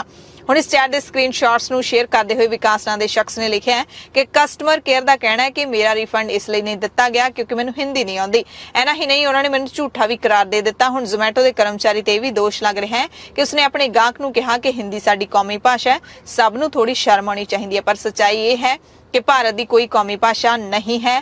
ਹਿੰਦੀ ਬਿਲਕੁਲ ਵੀ ਨਹੀਂ ਹੈ। ਭਾਰਤ ਦੇ ਵਿੱਚ ਵੱਖ-ਵੱਖ ਭਾਸ਼ਾਵਾਂ ਨੇ। ਸੰਵਿਧਾਨ ਦੇ ਵਿੱਚ 22 ਭਾਸ਼ਾਵਾਂ ਨੂੰ ਮਾਨਤਾ ਦਿੱਤੀ ਗਈ ਹੈ। ਹੁਣ ਸ਼ਾਇਦ ਹੋਰ ਵੀ ਕੁਝ ਜੋੜੀਆਂ ਗਈਆਂ ਨੇ। ਤੇ ਇਸ ਕਿੱਸੇ ਤੋਂ ਬਾਅਦ ਲੋਕਾਂ ਦਾ ਗੁੱਸਾ ਇਸ ਕਦਰ ਵੱਧ ਗਿਆ ਕਿ ਟਵਿੱਟਰ ਤੇ ਰਿਜੈਕਟ ਜ਼ੋਮੈਟੋ ਟ੍ਰੈਂਡ ਕਰਨ ਲੱਗ ਪਿਆ ਤੇ ਨਾਲ ਹੀ ਲੋਕਾਂ ਨੇ ਆਪਣੇ ਫੋਨਾਂ ਦੇ ਵਿੱਚੋਂ ਐਪ ਡਿਲੀਟ ਕਰਨ ਬਾਰੇ ਵੀ ਜਾਣਕਾਰੀ ਦਿੱਤੀ। ਅਮਰੀਕਾ ਤੋਂ ਖਬਰ ਹੈ ਜਿੱਥੇ ਸਿੱਖ ਦੇ ਰੈਸਟੋਰੈਂਟ ਦੇ ਵਿੱਚ ਹਮਲੇ ਦੀ ਜਾਂਚ ਹੁਣ FBI ਕਰੇਗੀ। FBI ਦੱਖਣੀ ਅਮਰੀਕੀ ਰਾਜ ਨਿਊ ਮੈਕਸੀਕੋ ਦੀ ਰਾਜਧਾਨੀ ਸੈਂਟਾ ਫੇ ਦੇ ਵਿੱਚ ਪ੍ਰਸਿੱਧ ਭਾਰਤੀ ਰੈਸਟੋਰੈਂਟ ਤੇ ਹੋਏ ਹਮਲੇ ਦੀ ਜਾਂਚ ਕਰੇਗੀ। ਮੀਡੀਆ ਰਿਪੋਰਟਾਂ ਦੇ ਵਿੱਚ ਕਿਹਾ ਗਿਆ ਕਿ ਜੂਨ 2020 ਦੇ ਵਿੱਚ ਇੰਡੀਆ ਪੈਲੇਸ ਨਾਂ ਦੇ ਸਿੱਖ ਵਿਅਕਤੀ ਦੇ ਰੈਸਟੋਰੈਂਟ ਨੂੰ ਅਣਪਛਾਤੇ ਬਦਮਾਸ਼ਾਂ ਨੇ ਨੁਕਸਾਨ ਪਹੁੰਚਾਇਆ ਸੀ। ਇਸ ਦੌਰਾਨ ਰਸੋਈ, ਡਾਈਨਿੰਗ ਰੂਮ ਅਤੇ ਸਟੋਰ ਦੇ ਵਿੱਚ ਭੰਨਤੋੜ ਕੀਤੀ ਗਈ ਸੀ। ਕੰਪਲੈਕਸ ਦੀਆਂ ਕੰਧਾਂ ਤੇ ਸਪਰੇਅ ਪੇਂਟ ਦੇ ਨਾਲ ਟਰੰਪ 2020 ਅਤੇ ਨਸਲਵਾਦੀ ਨਾਲ ਨਫ਼ਰਤ ਭਰੇ ਸੰਦੇਸ਼ ਲਿਖੇ ਸੀ। ਰੈਸਟੋਰੈਂਟ ਮਾਲਕ ਦਾ ਕਰੀਬ $1 ਲੱਖ ਦਾ ਨੁਕਸਾਨ ਹੋਇਆ ਸੀ। ਰੈਸਟੋਰੈਂਟ ਨੂੰ ਸਾਲ 2013 ਦੇ ਵਿੱਚ ਬਲਜੀਤ ਸਿੰਘ ਨੇ ਖਰੀਦਿਆ ਸੀ ਤੇ ਇਸ ਨੂੰ ਉਸਦਾ ਪੁੱਤ ਬਲਜੋਤ ਸਿੰਘ ਚਲਾ ਰਿਹਾ ਸੀ। 1-2 ਦਿਨ ਪਹਿਲਾਂ ਆਪਾਂ ਖਬਰ ਪੜ੍ਹੀ ਸੀ ਕਿ ਚੀਨ ਨੇ ਪੁਲਾੜ ਦੇ ਵਿੱਚ ਜਾ ਕੇ ਹਾਈਪਰਸੋਨਿਕ ਮਿਸਾਈਲ ਦਾ ਪਰੀਖਣ ਕੀਤਾ ਹੈ ਤੇ ਹੁਣ ਖਬਰ ਆ ਰਹੀ ਹੈ ਦੱਖਣੀ ਕੋਰੀਆ ਦੇ ਹਵਾਲੇ ਦੇ ਨਾਲ। ਦੱਖਣੀ ਕੋਰੀਆ ਦੀ ਫੌਜ ਨੇ ਕਿਹਾ ਕਿ ਉੱਤਰੀ ਕੋਰੀਆ ਨੇ ਜਾਪਾਨ ਦੇ ਤੱਟ ਦੇ ਨੇੜੇ ਪਣਡੁੱਬੀ ਤੋਂ ਇੱਕ ਬਾਲਿਸਟਿਕ ਮਿਸਾਈਲ ਦਾਗੀ ਹੈ। ਉੱਤਰੀ ਕੋਰੀਆ ਨੇ ਜਨਵਰੀ ਦੇ ਵਿੱਚ ਇਸ ਮਿਸਾਈਲ ਦਾ ਪਰੀਖਣ ਕਰਦੇ ਹੋਏ ਇਸ ਨੂੰ ਦੁਨੀਆ ਦਾ ਸਭ ਤੋਂ ਸ਼ਕਤੀਸ਼ਾਲੀ ਹਥਿਆਰ ਦੱਸਿਆ ਸੀ। ਕੁਝ ਹਫ਼ਤੇ ਪਹਿਲਾਂ ਦੱਖਣੀ ਕੋਰੀਆ ਨੇ ਵੀ ਅਜਿਹੀ ਇੱਕ ਮਿਸਾਈਲ ਦਾ ਪਰੀਖਣ ਕੀਤਾ ਸੀ। ਉੱਤਰੀ ਕੋਰੀਆ ਨੇ ਹਾਲ ਹੀ ਦੇ ਹਫ਼ਤਿਆਂ ਵਿੱਚ ਮਿਸਾਈਲ ਪਰੀਖਣਾਂ ਦੀ ਝੜੀ ਲਾ ਦਿੱਤੀ ਹੈ। ਦਾਅਵਾ ਵੀ ਕੀਤਾ ਗਿਆ ਕਿ ਇਸ ਵਿੱਚ ਕੁਝ ਹਾਈਪਰਸੋਨਿਕ ਅਤੇ ਲੰਬੀ ਦੂਰੀ ਦੀਆਂ ਮਿਸਾਈਲਾਂ ਵੀ ਸ਼ਾਮਿਲ ਨੇ ਤੇ ਉੱਤਰੀ ਕੋਰੀਆ ਦੇ ਕੁਝ ਪਰੀਖਣ ਨੇ ਜਿਹੜੇ ਉਹ ਕੌਮਾਂਤਰੀ ਰੋਕਾਂ ਦੀ ਉਲੰਘਣਾ ਵੀ ਕਰਦੇ ਨੇ। ਕੌਮਾਂਤਰੀ ਜਿਹੜੇ ਨਿਯਮ ਨੇ ਉਹਨਾਂ ਦੀ ਉਲੰਘਣਾ ਵੀ ਕਰਦੇ ਨੇ। ਉੱਤਰੀ ਕੋਰੀਆ ਤੇ ਸੰਯੁਕਤ ਰਾਸ਼ਟਰ ਨੇ ਖਾਸ ਤੌਰ ਤੇ ਬੈਲਿਸਟਿਕ ਮਿਸਾਈਲਾਂ ਦੇ ਨਾਲ-ਨਾਲ ਪਰਮਾਣੂ ਹਥਿਆਰਾਂ ਦੇ ਪਰੀਖਣ ਤੇ ਰੋਕ ਲਾਈ ਹੋਈ ਹੈ। ਭਾਰਤ ਦੇ ਮੁਸਲਿਮ ਲੀਡਰ ਅਸਾਉਦੀਨ ਓਵੈਸੀ ਨੇ ਪ੍ਰਧਾਨ ਮੰਤਰੀ ਨਰਿੰਦਰ ਮੋਦੀ ਤੇ ਹਮਲਾ ਕਰਦੇ ਹੋਏ ਪੁੱਛਿਆ ਪੁੱਛਿਆ ਹੈ ਕਿ ਮੋਦੀ ਚੀਨ ਦੀ ਲੱਦਾਖ ਦੇ ਵਿੱਚ ਘੁਸਪੈਠ ਅਤੇ ਪੈਟਰੋਲ ਡੀਜ਼ਲ ਦੇ ਭਾਅ ਤੇ ਕਦੇ ਕੁਝ ਕਿਉਂ ਨਹੀਂ ਬੋਲਦੇ। ਪਰ ਇੱਥੇ ਅਸਾਉਦੀਨ ਓਵੈਸੀ ਜੀ ਨੂੰ ਯਾਦ ਜ਼ਰੂਰ ਕਰਵਾ ਦਿੰਦੇ ਹਾਂ ਕਿਸਾਨਾਂ ਦੇ ਹਵਾਲੇ ਦੇ ਨਾਲ ਕਿ ਪ੍ਰਧਾਨ ਮੰਤਰੀ ਮੋਦੀ ਨੇ ਲਖੀਮਪੁਰ ਖੀਰੀ ਕਤਲकांड ਤੇ ਵੀ ਕੋਈ ਬਿਆਨ ਨਹੀਂ ਦਿੱਤਾ ਹੈ। ਓਵੈਸੀ ਨੇ ਕਿਹਾ ਕਿ ਭਾਰਤ ਦੇ ਵਜ਼ੀਰ ਆਜ਼ਮ ਪੈਟਰੋਲ ਤੇ ਕੁਝ ਬੋਲਦੇ ਹੀ ਨਹੀਂ, ਡੀਜ਼ਲ ਤੇ ਕੁਝ ਬੋਲਦੇ ਹੀ ਨਹੀਂ। ਪੈਟਰੋਲ ਡੀਜ਼ਲ ਦੀ ਸੈਂਚੁਰੀ ਵੱਜ ਚੁੱਕੀ ਹੈ ਪਰ ਪ੍ਰਧਾਨ ਮੰਤਰੀ ਬੋਲਦੇ ਨੇ ਮਿੱਤਰੋ ਫਿਕਰ ਨਾ ਕਰੋ, ਚੀਨ ਸਾਡੇ ਮੁਲਕ ਦੇ ਵਿੱਚ ਵੜ ਕੇ ਬਹਿ ਗਿਆ ਹੈ। ਭਾਰਤ ਦੇ ਪ੍ਰਧਾਨ ਮੰਤਰੀ ਚੀਨ ਦੇ ਬਾਰੇ ਚ ਬੋਲਣ ਤੋਂ ਡਰਦੇ ਨੇ। ਅਜਿਹਾ ਲੱਗਦਾ ਹੈ ਕਿ ਕਦੇ-ਕਦੇ ਚਾਹ ਦੇ ਵਿੱਚ ਚੀਨੀ ਨਹੀਂ ਪਾਉਂਦੇ, ਨਹੀਂ ਤਾਂ ਚੀਨ ਨਿਕਲ ਜਾਊਗਾ। ਕੇਂਦਰ ਸ਼ਾਸਿਤ ਪ੍ਰਦੇਸ਼ ਜੰਮੂ ਕਸ਼ਮੀਰ ਦੇ ਵਿੱਚ ਲੰਘੇ ਸੋਮਵਾਰ ਤੋਂ ਫੌਜ ਅਤੇ ਕੱਟੜਪੰਥੀਆਂ ਦੇ ਵਿਚਾਲੇ ਮੁੱਠਭੇੜ ਚੱਲ ਰਹੀ ਹੈ। ਇਸੇ ਦਰਮਿਆਨ ਓਵੈਸੀ ਦਾ ਇਹ ਬਿਆਨ ਆਇਆ ਹੈ। ਪੰਜਾਬ ਦੀਆਂ ਖਾਸ ਖਬਰਾਂ ਦੇ ਖਾਸ ਬੁਲੇਟਿਨ ਦੇ ਵਿੱਚ ਤੁਹਾਡੇ ਸਭ ਤੋਂ ਇਜਾਜ਼ਤ ਚਾਹੁੰਦੇ ਹਾਂ। ਧੰਨਵਾਦ।